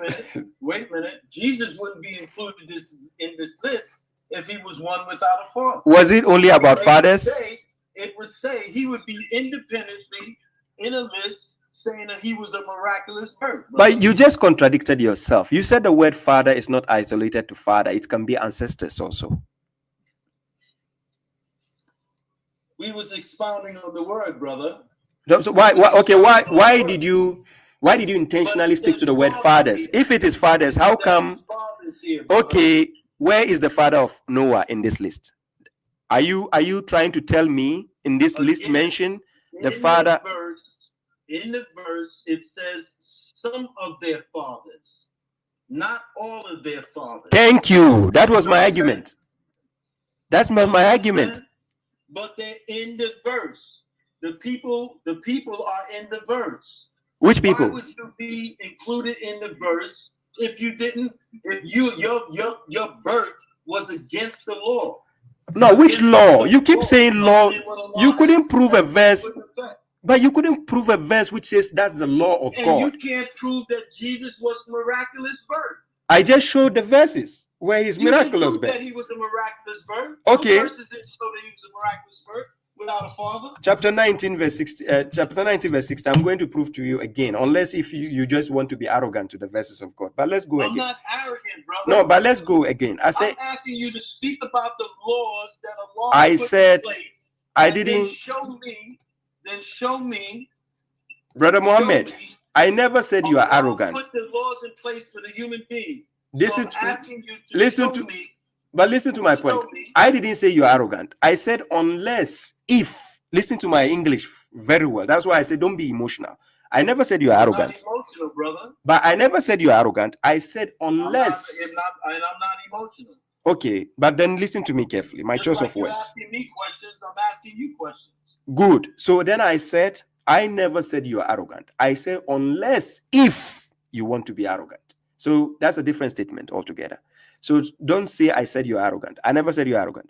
But the point is, you said I should prove to you where he's a miraculous birth, right? Ladies and gentlemen, that's what he said. So now let's go and see the verses. Quran chapter 19, verse 16. And mentioned in the book is Mary, when she retreated away from her family to a distant location. So a family here, Brother Muhammad, help me out. Let's assume if she has a husband. So including the husband, right? Her family. Yes. Her family. That could yes. be her mother and father. I'm asking you. Let's assume and if she's married. No, listen. It please. Doesn't have nothing to do with being married. But I'm asking you.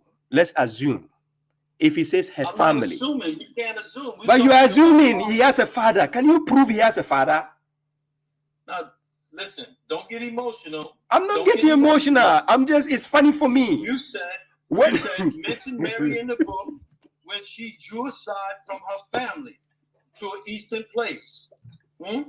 That family could mean her parents. It doesn't have to mean that she didn't have a husband. That's what you're saying.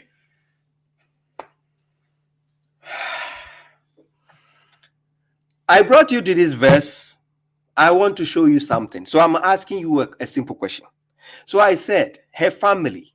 How did you know he's talking about her father and mother and not her brother and uncle and so on? How did you know it's about her father and mother? Because this is where I want to prove to you you are assuming things. So now, how did you know it is about her father and mother? Because according to the Quran, how do you know? How do you know it's not? How do you know it's when she would that family there included her father? Man, it's okay. Let's leave it here because this sounds like a childish argument. Now I ask you a question, you couldn't even answer. Now you're asking me a question. Answer my question, then you ask me a question. That's how you have intellectual discussion. I just ask you a question. No, I just ask you a question. You brush off my question and then you're asking me a question. Is that how to have a civilized discussion? Brother, you asked me about this verse 19:16. And you said she withdrew from her family. So you implied that her family included a husband. I didn't imply.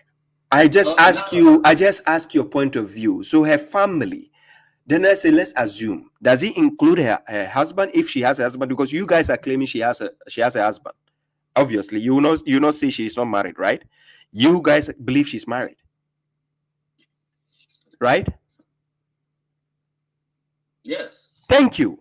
So then, Yes. then I ask She you, had when to be is married. thank you. Then when I Based on said, the law of procreation, she had to have a husband in order to bear a child. thank you. So if that is the logic, so I was now confirming, because based on what Hamza Malik said is what you are standing upon. So I want the audience. No. Let's correct that right now. Wait a minute. What? Let's correct that right now. Yeah. I'm standing on the verses of Quran. You came with Hamza Malik in mind because you mentioned him. Then why did you mention Hamza Malik to me? Because he's a friend of mine, just like you're a friend of mine. No, but you took his point of view and brought it to me. No, I took the Quran's point of view. Then why did you mention Hamza Malik to me? That's why, because I told you. Why did I mention him? Because I told you. Reason why I came to you with this is because when you was talking on a video with him, you spoke about a virgin birth, a miraculous birth. Brother Mohammed. So I'm asking you at this point, how can that be when you have a law of procreation and Allah's laws are immutable? And in order for the law of procreation, you have to have pairs. Thank you. No problem. That's according to your understanding. They have to be pairs, right? Thank you. So, ladies and gentlemen, so far, they cannot prove to us who Isa's father is. It is based on assumption at the end of the day. So, they cannot prove that. That's right? According to you, but I'm asking you, brother. But you, let's make it. How do people reproduce? But wait, let's make it beneficial. We will end the discussion here because it's not going anywhere. So, I would prefer, why don't you send Hamza Malik over? Since he's your good friend, send him over. I think. I don't need to send him over. I told you I was watching a video. Oh no, You mentioned when you was discussing with Hamza Malik about the virgin birth. I didn't discuss anything with him. Based on the laws of Allah, how can someone have a child without the law of procreation, a male and a female? But she said no man has touched her. If she has a husband. Why would she say no man has touched her? She's speaking in the present. Where in the Quran does it say present tense or past tense? Look at the grammar, brother. You know better than that. Oh, I know better. I know better. Then why? The law said, "So shall it be." Future tense. So when he did for Adam, so shall it be. Be and it is. And was it also? Does it have to do with copulation? He said, "So shall it be." Yes, with Adam. Because in order to have a child based on Allah's laws, which are immutable, it has to be a male and female pairs, multiplying you thereby. But that is your words. That is your own words you are putting in the words of God. Never said in order to have a child. But now wait. God never said. And I said. Multiplying you thereby. And I said, God never said. Say, sperm mixed with ovum. Okay, no problem. It's okay. Let's leave the discussion here because it's not going anywhere. If you are not willing to answer the I'm saying you have your understanding, and I'm basing mine on Allah explaining the Quran. Okay, thank you. Interpreting the verses for myself. No problem. Thank you. So that is your point of view at the end of the day. Exactly. Thank you. So then, if that is your point of view, and what is the fight here? There's no fight. There's no contention between me and you. Yes. So, what are we arguing about? And then I'm letting Allah explain the Quran based on verses, and that's where I derive my understanding from. So if God is the follow nobody or nothing. Okay, no problem. I read the Quran and based on me. No problem. So thank you for that understanding. So You're then, welcome for entertaining me, brother. Yeah. And you have an awesome evening. Yes, I appreciate that. Assalamu alaikum to you. Thank you. Peace. Brother Tariq, somebody is trying to call. Brother Tariq, I don't know which brother was that. Tariq. Let me see. What number was that? Yes, brother Jassim. Jassim, I saw your message. Yeah, about the subject. Yes, I saw it. Sub SK says, "Ma'am, okay, let me accept this call." Yeah. Hello. Hello. Yes. Can you mute the video you're watching? Yes, I will. Peace, Shuaib. Peace, my brother. Your name and where you're calling from? Tariq. I'm calling from New York. Tariq calling. States. Yes. Were you in the comment section? Yes. Why am I hearing the feedback on here? With which name? Maybe you have to mute the one you're watching me from there. Maybe. Oh, okay. Which name? Which name do you have in the comment section? It was the Is it Akik? Straight Path. You have the name in the comment section. Straight Path. Are you watching from YouTube? Yes. Okay, Straight Path. Okay, no problem. I wanted this guy with the name Akik to call, but it's okay. Let's go. What? How may I help? Okay, it won't be long. I want to approach the argument about the virgin birth from a set logic perspective. Okay, because you use that word logic often, so I have to assume that you mean by logic the laws of logic, the rules of inference, the principles of valence and sufficient cause, etc. And the Quranic term for that, I guess, is going to be akil, reason. Reason is logic. And the enemy of reason is going to be rationalization, which only seeks to establish denial and fallacies of reason. Right. So I'm going to go to the verses 84 through 87. I think the prior caller, I think, made mention of that as well. If we have a set of things, for example, if I say to you, we got a set of oranges, apples, grapes, kale, grapefruit, bananas. Is that set a set of fruits? Baba, would that be a set? Logically. Oranges, banana, yes, they are a set of fruits, yeah. They're a set of fruits, okay. Well, you'll be wrong about that. Will I be wrong about what? Because kale is a vegetable, not a fruit. So therefore, that set called fruit would not be credible because one of its members is not consistent. No, wait a minute. If you said if you have a set of fruits, or did you mention fruits, names of fruits? Well, that's what it is, fruits. And I just named them. I just named the fruits. Yes, you named the fruits, and then you said what? Apples, oranges, such as kale, bananas, whatever. And I call that set the set of fruits. You call them set of fruits, okay? Yes. That is, you call them set of fruit. And then? Right. So I was wrong about that, right? Yeah. And you said yes, that their set was also fruits. So you were wrong about that. So which means that that set was not credible to be called a set of fruits.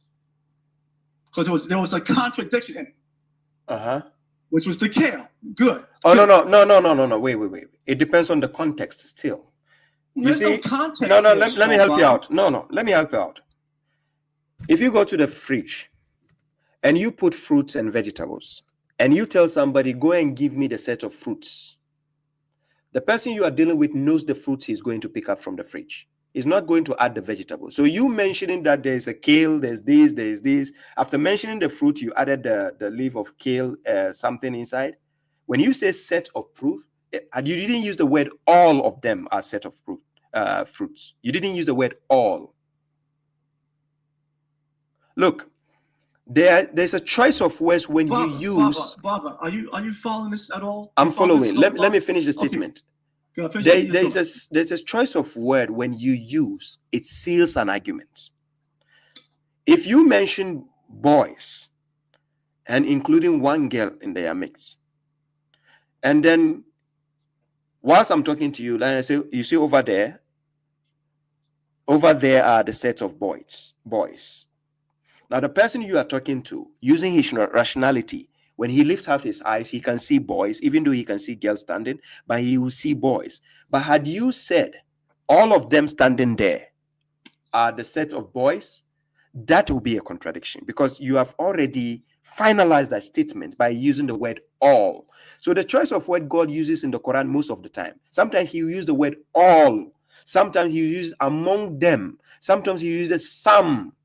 That gives you credibility of understanding how context works.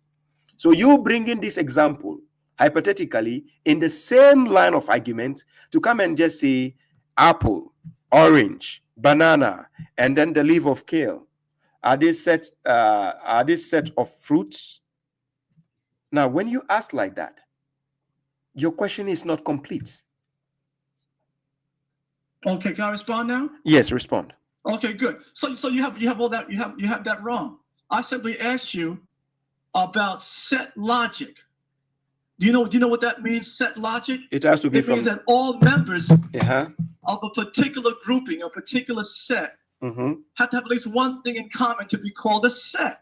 Okay. So when I gave you those examples, I called it the fruit set. Okay. Now you're supposed to be sharp enough to say, no, Tariq, you're wrong there. One of the members here is not consistent with the other members. No, actually, I didn't hear the word kill when you mentioned kill. I heard all the fruits you mentioned. So now you didn't so when kill. you mentioned listen, when you mentioned something like citric, you said citrin. So what did you say? No, Citrin kill? I said very clearly what they were. What did you mention before you mentioned the kill? What did you say? You said citric kill? I said it was apples, oranges, grapefruits, whatever. Then I said on the third one I said kale. On the fourth one I said kale. But you added some more fruits to it. We're not going to argue about that. That just goes into a drift mode kind of thing. The idea of it is that to be a set, all those members have to be in agreement with at least one thing to be called a set. I think that's called set logic. I know you understand that. So you know that kale would not fit in that set. So that set would be invalid on that basis. That's logic. Explain to my audience what kale is. It's a vegetable. That's all they have to know. It's a vegetable, not a fruit. Explain to them what kale is. It can't be a member of the fruit set. I said explain to them what kale is. I use the word explain. It's a vegetable. They go look that up. That's a distraction now. Is it Kale? Yes, it's a vegetable. Kale. Yes, so you simply, what I didn't say, look, if I say what is a kale, if you say it's a vegetable, fine. I said explain. I'm not going to explain what kale is. I'm not going to explain what orange is. That's just a distraction, and it has no bearing on the argument. Oh, no, listen. You might mention kale. A lot of people don't know what you are mentioning. Even when I was listening, it's a vegetable, not a fruit. Oh, wait. When I was listening to you, I know kale as a leaf. Even it's a leaf, it's a herb. I don't know. But listen. Oh, listen. Let's get clarity here. I know kale as a leaf. It's a herb, right? You might classify it as a vegetable. Somebody might not know what it is. So I'm just saying tell people what it is so people can get clarity.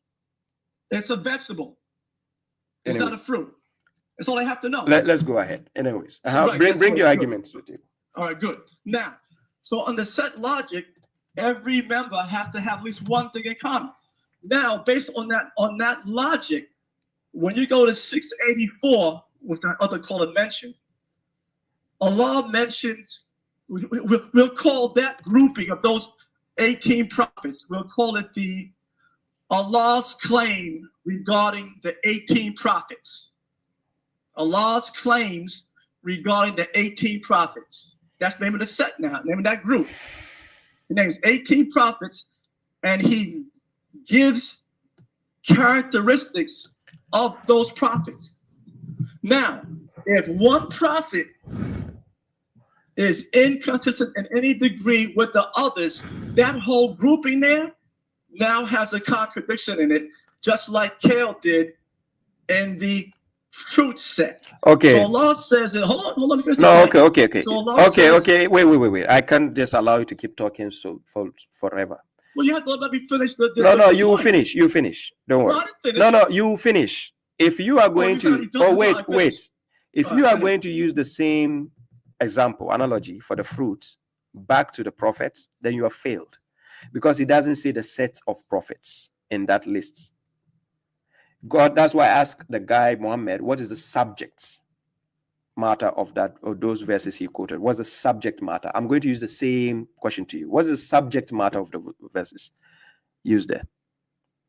It's a set where Allah gives definite characteristics of everybody in that grouping. What is the characteristics? Allah doesn't have to use the word set with us. That's why he gave us akil and reason. Then why do you put... We understand. Can I ask you a question, Shuaib?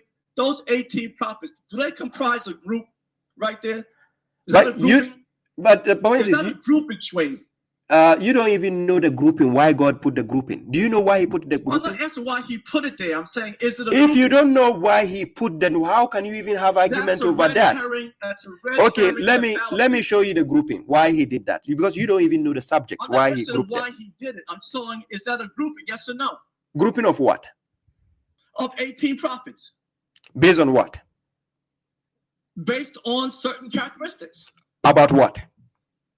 About he chose them, he guided them, they were all good, they had fathers, they had descendants. He didn't say they have fathers. He says among them, some of them. It says those prophets in that thing, all of them have to have a father among He them. didn't use the word all of them. That's among He the didn't group. use the word all of them. You see the fallacy you're committing here. No, there's no fallacy here. Where does it say You all inject in the this verses? Word all, when Allah has given you the parameters in that group. You don't. He's gonna You say see. all. He gave you the parameters right there about that group. But you don't. You see, So when you don't everybody know the that's set subjects. now has to be compliant with every other prophet. Otherwise, that grouping is now an invalid grouping. There's a contradiction in that. Let me show you why he grouped them, so that you guys will stop the fallacy of trying to put father in the issue. Let me show you the reason why he grouped them. Now, Why God, do you want to go on to why? let me bring clarity, because your argument is not making sense. Let me bring. Obfuscation you're doing right now. But let me bring clarity to my audience, Yeah, please. no, go ahead. Let me hear your red herring. Go ahead. You have to start from chapter 6, verse 82. You read it about Abraham coming downwards to 89. Now, this is the subject. This is why God mentioned that list. Then God says, those. I'm not asking you about why. Why are we going on to why? I just said, let me finish. Why are you interrupting me? Because you're going on a path that I'm not even talking about. Why? Because you don't even know the subject matter in the first place. I most certainly do. You don't know because you didn't answer me. I asked you, what is the subject matter? You said I'm committing a red herring. Of that group. Okay, let me finish my point concerning the guidance. He says, those are the ones to whom we gave the book, the judgment, and prophethood. Therefore, if these should disbelieve in it, then we had already entrusted it to a people who were not disbelievers in it. So God here is telling us the list he mentioned is concerning prophethood and the book. Are they all prophets? And the judgment, all of them. All prophets. All of them. Are they all chosen by Allah? Yes, they're chosen by God. Are they all guided by Allah? Yes, they were guided by God. Do they all have descendants? Do they all all of them have descendants? No. Oh, so now, look at that.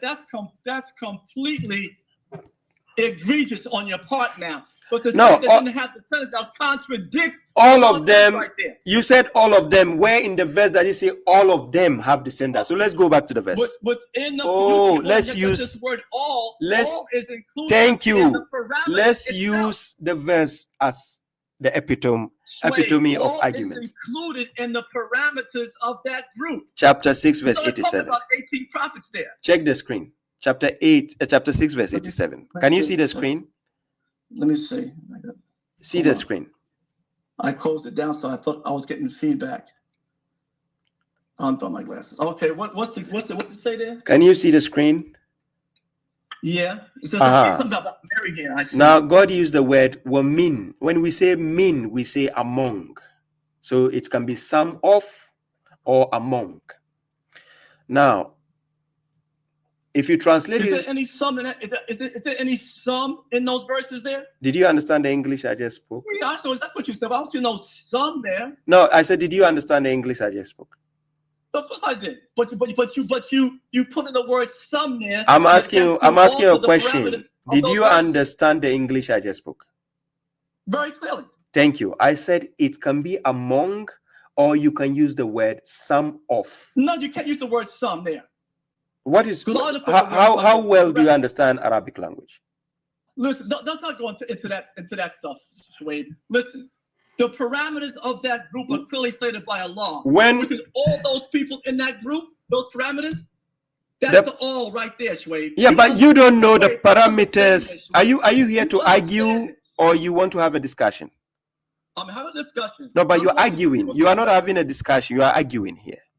No, well, I'm saying I want you to stay true to the word logic that you use, to the word logic. Okay, let me finalize this argument. Do you believe God can do miracles? Well, I'll say this. I don't need explanation. Do you believe God? Do you? I don't need explanation. It's a simple question. What definition are you going to use now for miracle? I'm not going to go into because now that's another distraction. The word sign in the Quran, ayah, can mean a miracle. Absolutely.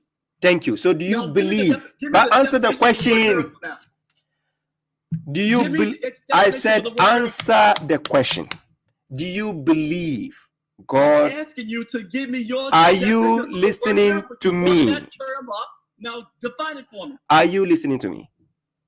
Shuaib, you gave me that word miracle, so define it. A miracle is a wonder. Yeah, it's a wonder. It's a wonder? Yes. That's your definition. It's a wonder. Miracle is a wonder. Well, that's pitiful, man. A definition is any event or thing that Oh my God. Hey. These Hamza Malik students, they are confused. Seriously.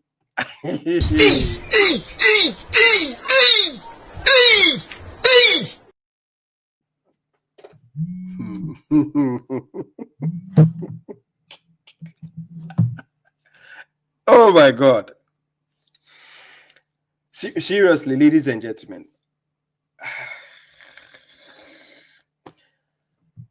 Brother Tariq, I would have loved Brother Akik to call, right?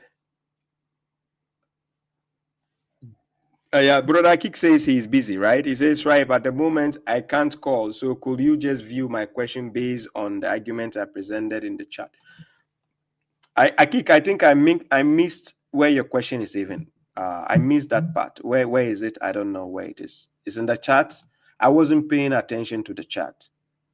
Right?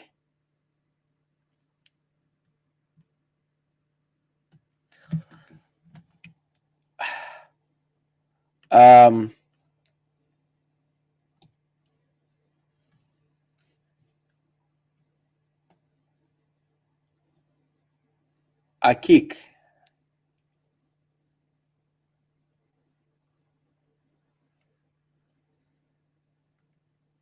I can't see your question. I don't know at which minute you put your question, but now I don't know where you put your question. I don't see it. Can you repeat your question?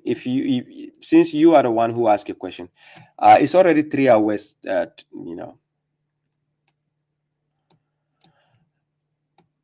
Yes, Mia Tonton. Yes, I know. I understand. He says, "Excuse the Negroes of the West." I know. Those people are just something else. The whistle has been blown. Can you call, please? Can you call? Whistle has been blown. It says the whistle has been blown. It says, please address 2945. If Salat is a ritual as you claim, how does ritual prayer prevent wrongdoing and indecency? Please call. Let me give you clarity. Most of you, I just want people to hear how you talk, how you even ask questions. Yes. That is the Hamza Malik followers. Like, they follow his videos, his lectures, the heebie-jeebies. They are full of assumption.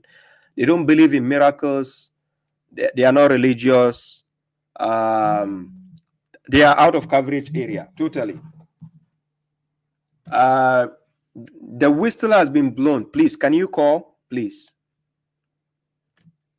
Unable to call currently with my children, but you could always answer the question here on camera. I would love for you to hop on and ask me the question. Then I can answer you. Yes.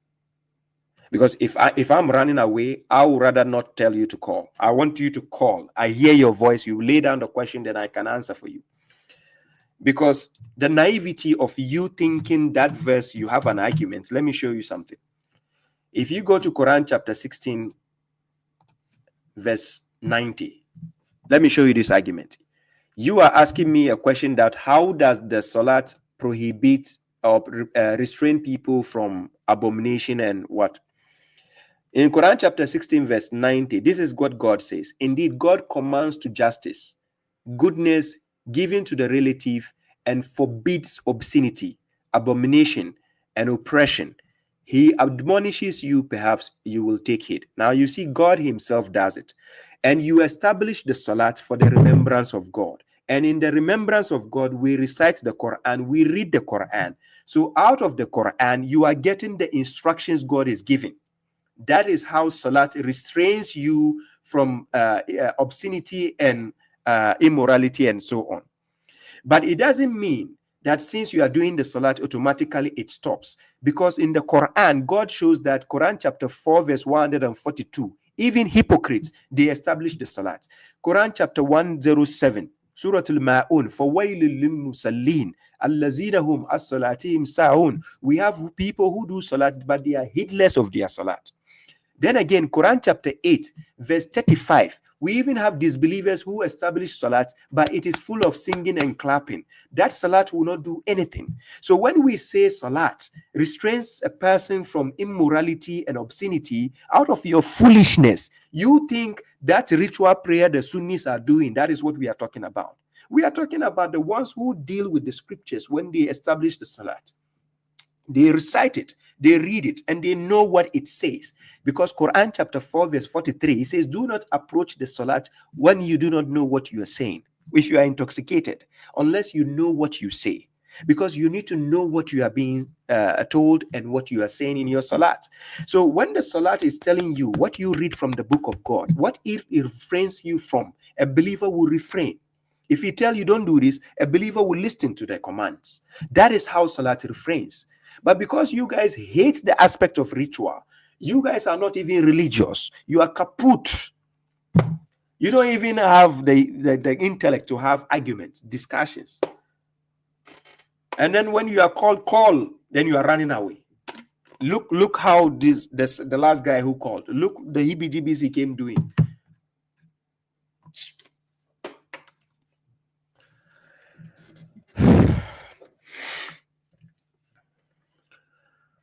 Anyways, ladies and gentlemen, Tariq, the guy who called, what is his name? Is it Tariq who called?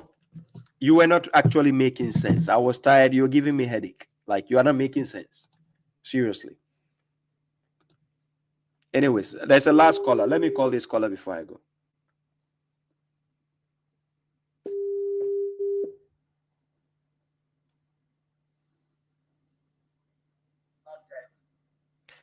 Yeah, salam. Yeah, walaikum salam, sir. Yeah, please, how are you doing? Yes, alhamdulillah. Your name and where you're calling from? Okay, please, my name is Abdul. I'm calling from Ghana.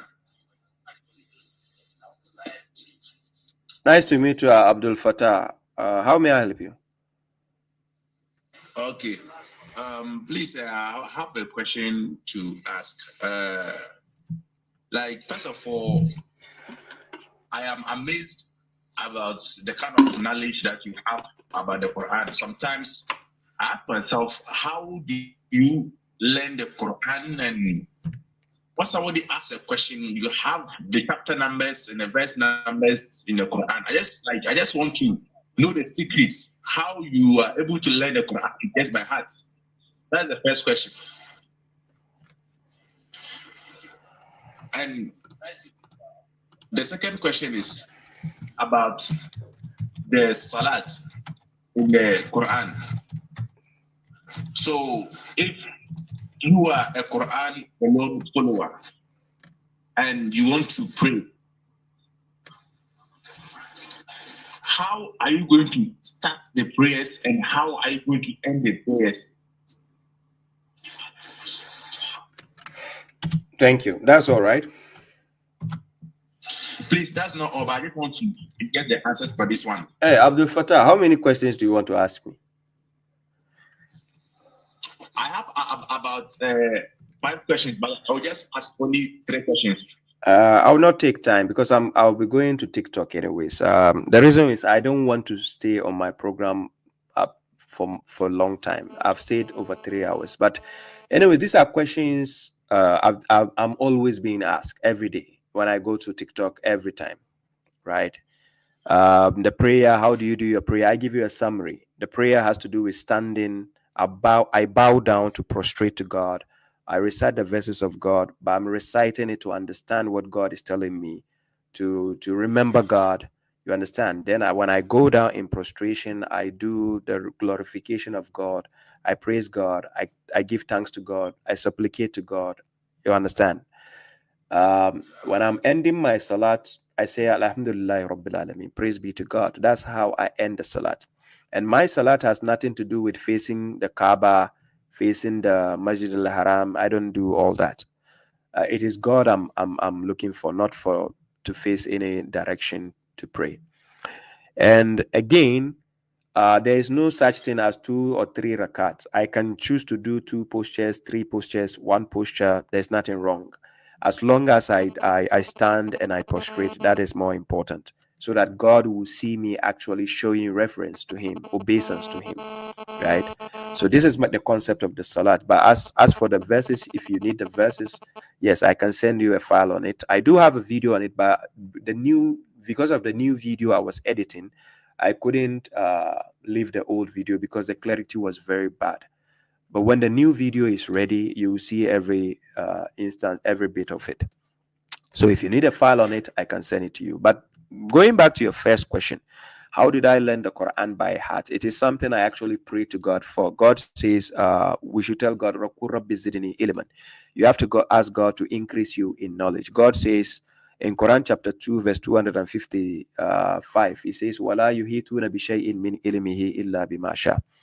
So if you want to gain knowledge, you have to ask God to give you knowledge. And He's the one who grants knowledge, right? And I've asked God to improve my memory in such that when I'm having discussions, dialogue, argument, debates, I can just spontaneously remember something and bring it on board. And also I can tell you I know about 70 to 80% of the subject in my head when I'm dealing with the Quran. So when you bring a topic, I can go straight and tell you where the verse is because I know the subject and topic, because God has given me the potential to translate the fully translated Quran. It took me 6 years to finish that. So if you know, when somebody has actually devoted his time to translate the Quran, if he doesn't know the topics and subjects and aspects of the Quran, then it means he didn't do it. So this is a testimonial and an evidence to people to see that I've actually dedicated my time to study the Quran and to know the Quran by heart. And that is why I'm able to delve into the Quran without any stress. So I hope that answers your question. All right. And the next question I want to ask is about the Quran. Allah says something that He said, "Man yahdihillahu fahuwal muhtadi." And sometimes He said He guides whom He wills. So the question is, why will Allah guide the one whom He wills? So those he doesn't want to guide them. If you're going to question them on the day of judgment, because Allah didn't guide them, and why will he guide others and lead others astray? He said he guides whom he wants, and he leads whom he wants to go astray. So the question that verse alone, I always wonder about it. How do you explain that verse? Yeah, I understand it. Thank you. Because many a times people leave stage 1 and they jump to stage 3. That's why they get confused. In order to understand all this, you need to first understand God. According to Quran chapter 7, verse 33, to say what you do not know about God, it is haram, right? To say things that you don't know about God, using your opinions, it is forbidden. So it is God who has to tell you. If God doesn't say it, you don't assume. So in the first place, when God created us, he gave us free will. The human being has a free will. The jinn has a free will to make decisions. But the free will, whatever you decide to do, is the will of God, because he gave you the will to do what you want. So Quran chapter 18 verse 29, God says, "Qul al-haqqu min rabbikum faman sha'a falyu'min wa man sha'a falyakfur." Right? So now God has given us the will, the free will to will for ourselves. So if you wish or you will disbelieve, if you wish, you can believe. That's your choice now, right? Because he gave you free will. Now, the reason why God sets up astray and guides some, after he gave you the free will, now he brought instructions. Because instructions are meant to be followed, but only the one who doesn't want to break the law follows the instruction. The ones who wants to break the law will not follow. Just like in a country, your government sets rules and regulations. Why do people break the rules? Because they don't want to follow the rules, right? The ones who want to follow the rules, they are law-abiding citizens. Then we have other people who will not follow the rules. That is why the criminal justice court is there, so that they will deal with the criminals. Now, similarly, when you go to God, the reason why he gave you free will, then he brought the rules and regulations through a book. So he wants to see who will follow the instructions and who will not follow. So Quran chapter 16, verse 104, God says those who do not believe in his verses, he will not guide them. So that means if he doesn't guide you, whose will is that? Is it not God willing not to guide you? Because if he wants to guide you, can't he guide you by force?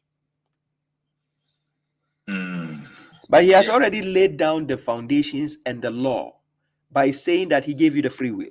So now you have to make the decision out of the free will he has given. Make a decision. It's either you follow what he tells you or you don't follow. He gave you free choice. That's why there's judgment day. If it is him forcing us to do everything, there's no need for judgment day. Why will he punish you on the day of judgment if he is forcing you? So he gave you free will to decide.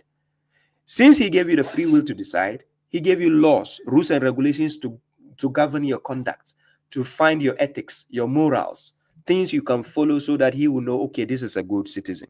This one is not a good citizen. You understand? So similar fashion, everything God has given us examples among ourselves already. So when people misunderstand and they say, why will God guide some and mislead some? No, he is misleading you because he is leading you on. He can decide to guide you by force, right? But because you made the choice to go wrong, he's just watching you. So I'm giving an example. Me as a parent, I have 2 kids. Sometimes I tell my son, don't do this, or don't touch this, don't take this. Sometimes I can decide to ignore him. I'm watching him and he go and touch it. So let's say if I put a cup of tea and it's very hot, he is going to touch it. Can I shout at him to let him stop? No, sometimes I can shout so that he will not touch the cup. Because I can tell him, hey, it will burn you.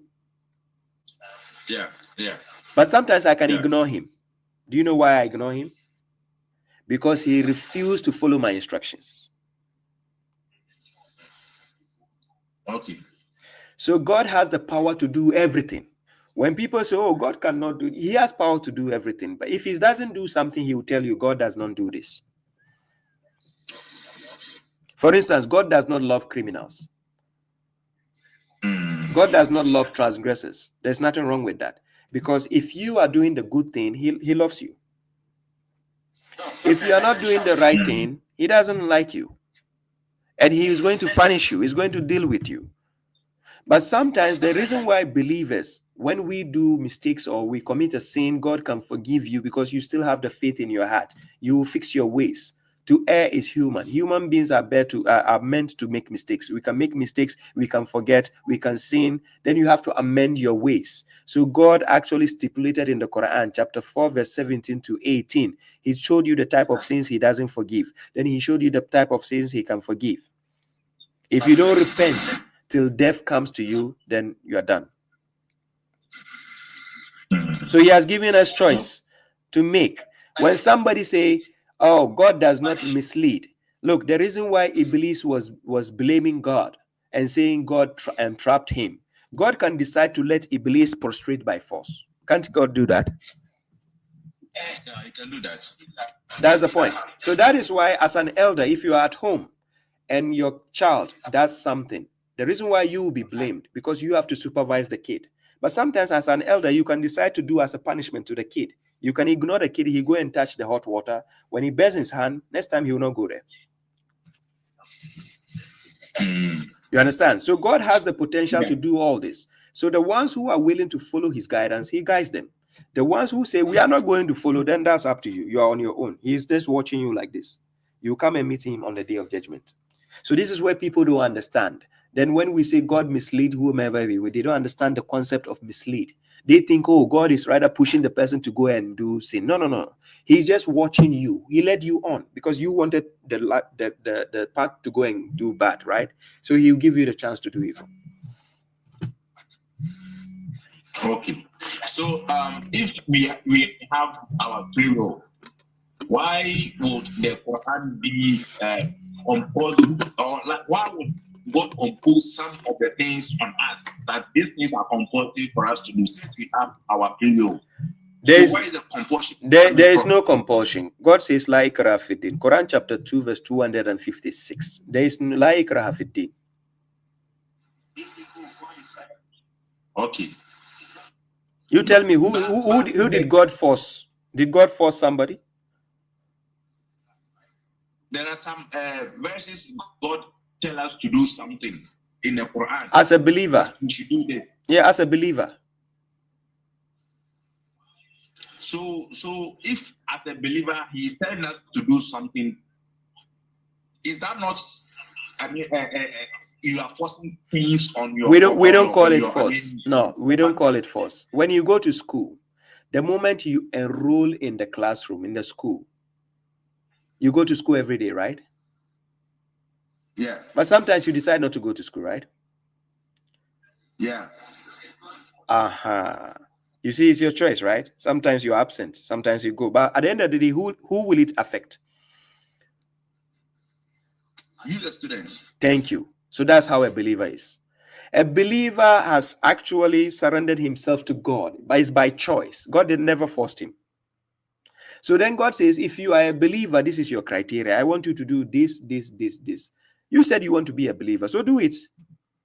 If you don't want to be a believer, then stop. Don't do it. Who is forcing you? So that is why today we have agnostic, we have atheist, we have, you mentioned them. They are all around us. Who is forcing them? Okay. It's a simple concept. I don't know why people are twisting this narrative, thinking God is forcing anybody complicated. No, God. Forget about the sectarian version of religion where people are forcing each other, forcing people. Hey, you have to pay jizya, you have to become this. If you don't this, we'll kill you. If you go out of our religion, we are going to kill you. You apostate. No, God never said all that.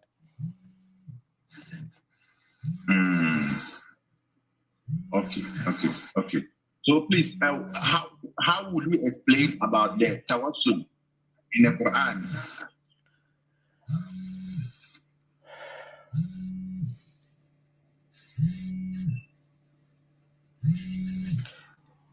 Tawassul, you don't. The only tawassul you can do is between you and God. You don't do tawassul on somebody.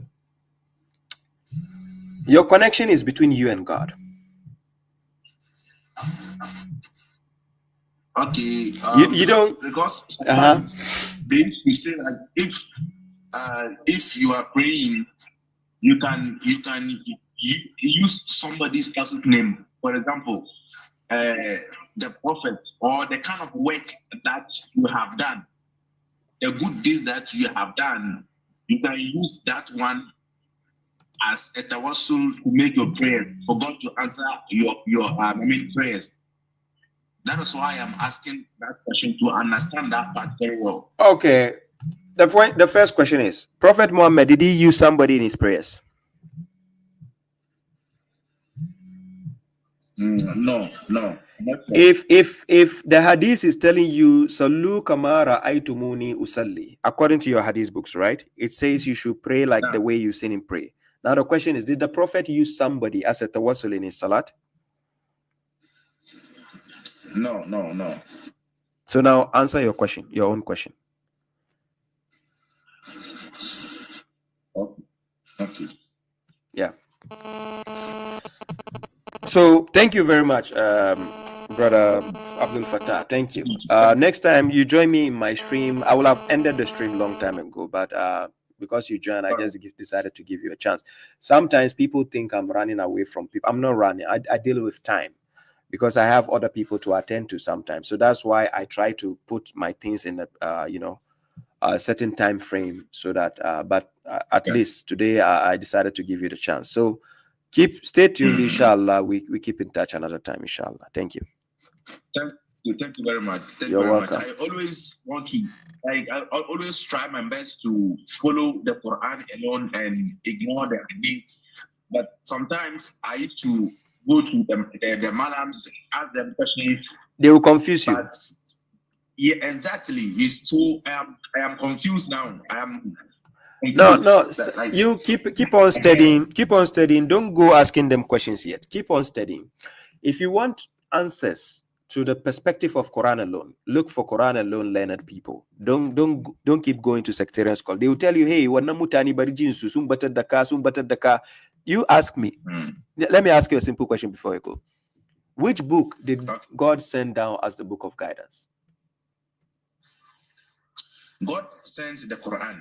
Thank you. Did he say he sends Sahih Bukhari or Sahih Muslim as the book of guidance? Yeah, so they are saying Allah said in the Quran, the prophet doesn't speak on himself.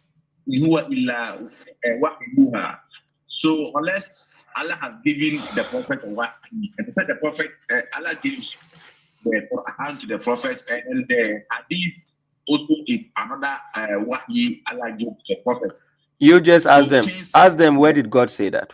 Where did he say Hadith is also another wahi? Where? Did you ask them? I asked them, but they said that one is not part of the Quran, but it's part of the teachings of the prophets. If it's not part of the Quran, then it's not from God. On the day of judgment, according to your scholars, on the day of judgment, they say when you die and the angel is, according to them, when the angel is going to ask you questions, what book does he ask you? The Quran. When he says Ma katabaka, why don't you say Quran and Sunnah or Quran and Hadith? Yeah. Very true. So according to Quran chapter 25 verse 30, the messenger will bear witness against his people. He will tell God, Qala Rasuli ya Rabbi inna qawmi ittakhazu hadha al-Qur'ana ma'jura. He will tell God that my people have taken this Quran as abandoned on the day of judgment. So stop following what the scholars are. They are only going to mislead you. They want to enslave us, especially black people. These so-called puppets, these shuyuks who dress like the Arabs and so on, they want to enslave you so that you become their slaves. Then they will keep telling you what you have to do. So this is why when I dress like this, I appear like this, they will tell you, don't follow this guy, he's 50 Cent. Look how the way he's dressed like Jay-Z, he's wearing necklace is haram. Nowhere in the Quran does it say necklace is haram. So that's what they do. So forget what they say. Just be yourself, follow the book of God. You are answerable to nobody but God.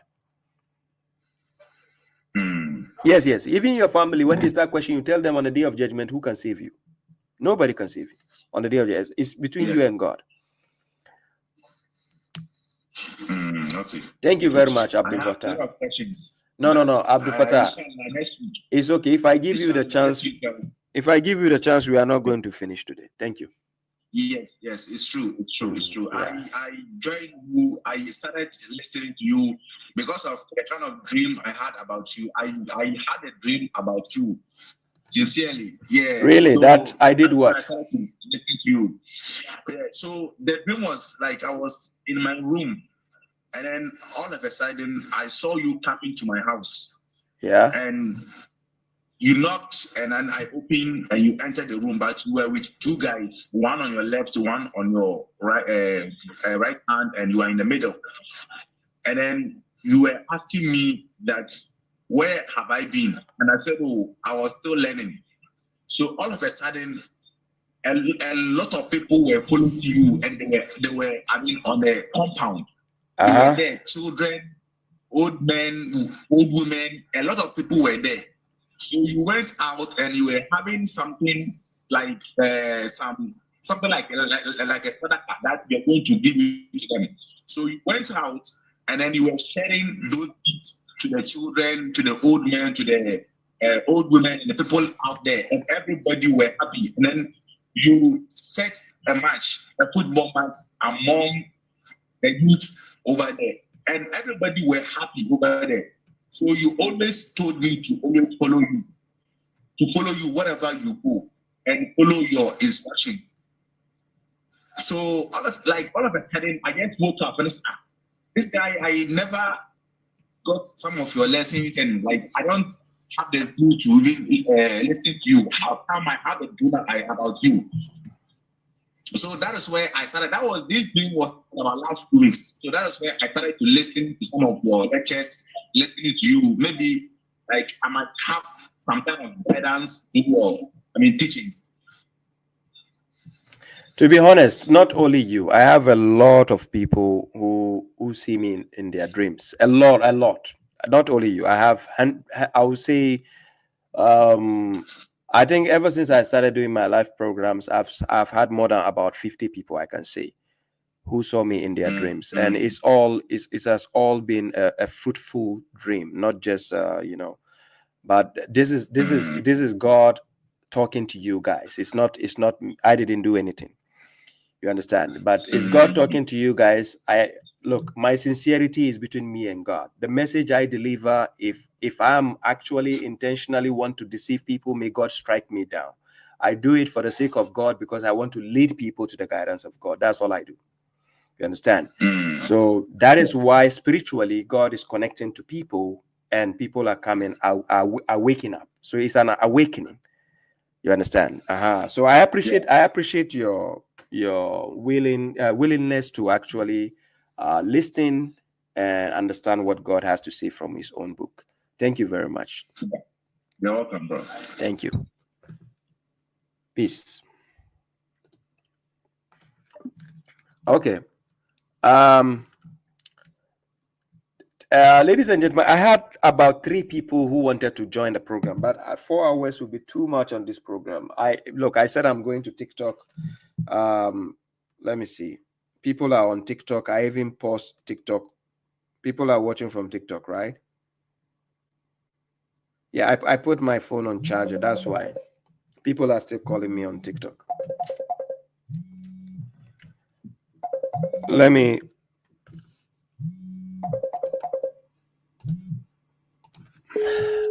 this brother called me 3 times. Let me see if I can talk to this brother before I go.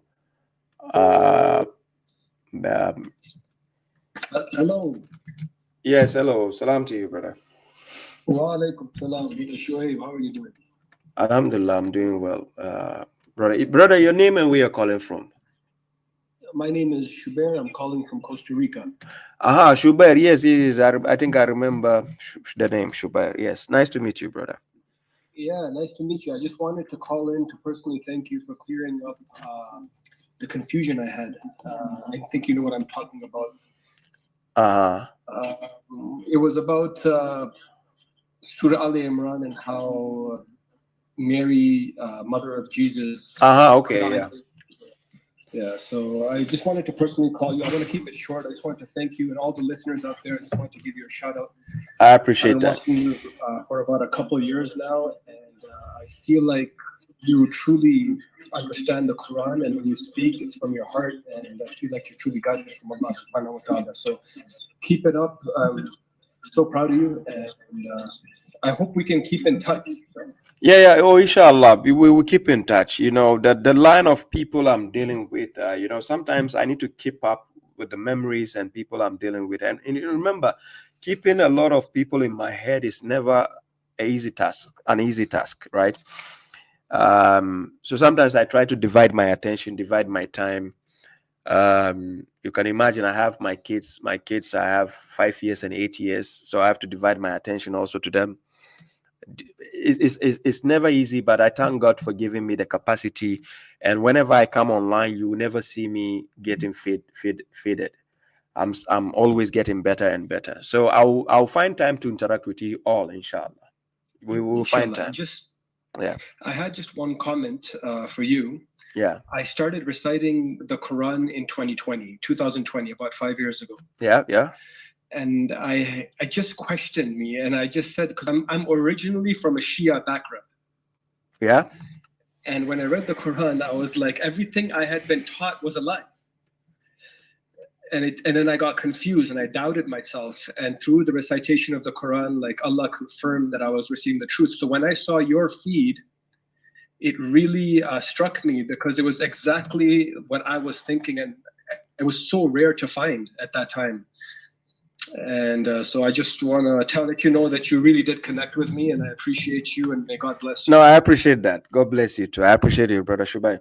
So we keep in touch. I think you're on my WhatsApp, right? So we will keep in touch, inshallah. Excellent. God bless you, Thank bro. you, brother. Peace. Assalam. Brother Shurulini says, Sheikh, is it haram to celebrate my birthday, which is on the day of love, by the way? Sheikh, where do you want me to send it? Please, you can ask Asim Al-Hakim that one. Hey, look, guys, let me tell you a funny story today. I have one of my friends here in Finland, right? So he came to visit me, and then his wife visited him in Finland here. So she has to go to Spain. So then I was joking, and I said, "Hi, man, how come your wife came to visit you, and now you allow her to go to Spain, and Valentine's Day is just on when is it? Is it Friday, right?" And he says, "No, Sheikh, nah, that is haram. You know it's haram." I say, "Who are you being a hypocrite?" I ask him, what hypocrisy? Who are you trying to show this hypocrisy? Me or God, or who? I ask him, what? You know, people are just ridiculous, you know. And they will say, "Hey, you know, it's haram. What is haram? Are you worshiping an idol? Are you going to the church to bow down to a stone? No, where is haram coming from? If you're married, you have with your spouse, fine, that's up to you. When people start exaggeration and bringing in certain aspects, that is when it will get to a point they will tell you even trimming the beard is haram, because this is how people complicate things for themselves always. You understand? So Shurulini, happy Valentine's birthday. Shurulini, happy Valentine's birthday to you. Yes, but unfortunately, this brother Abdul, your birthday this month is on the 29th. Unfortunately, this year is not a leap year. So we don't have 29th on the calendar this year. For people who are born on the 29th of February, I'm sorry, this year you don't have a birthday. So you have to create your own birthday calendar, unfortunately. You know, so ladies and gentlemen, I have to go. Thank you very much. I'm going to TikTok. My phone is going on low battery. I have to charge it. I can't pick up any more colors because it will extend my time. 4 hours is enough. So till we meet again, I appreciate your time. By the way, I'll be doing Ramadan lectures, and also I'll be organizing the feeding program. I think in 2 weeks' time, Ramadan is starting. So I'll make sure. Thanks to my elder side, thanks to Brother Imran Khan, who are actually willing to help out. God bless you. It will start next week, at least. We will start the first week of Ramadan or before it starts, right?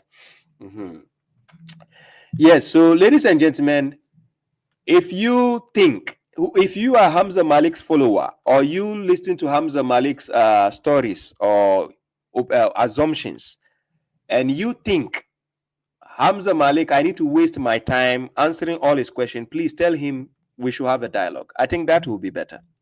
Yes. To me, dedicate my time answering his questions. None of his arguments can stand in front of me. So let him himself face me. That will be better, right? So tell Hamza Malik, Baba Shuaib's platform is open. He can come. Let's have a dialogue, because I sat here to say everything where he told you I'm misleading everybody, right?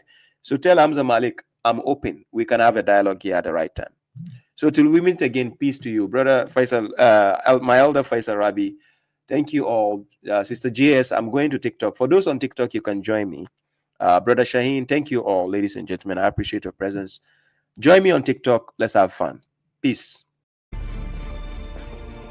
Always give them a reason to remember your name. The correctional officer.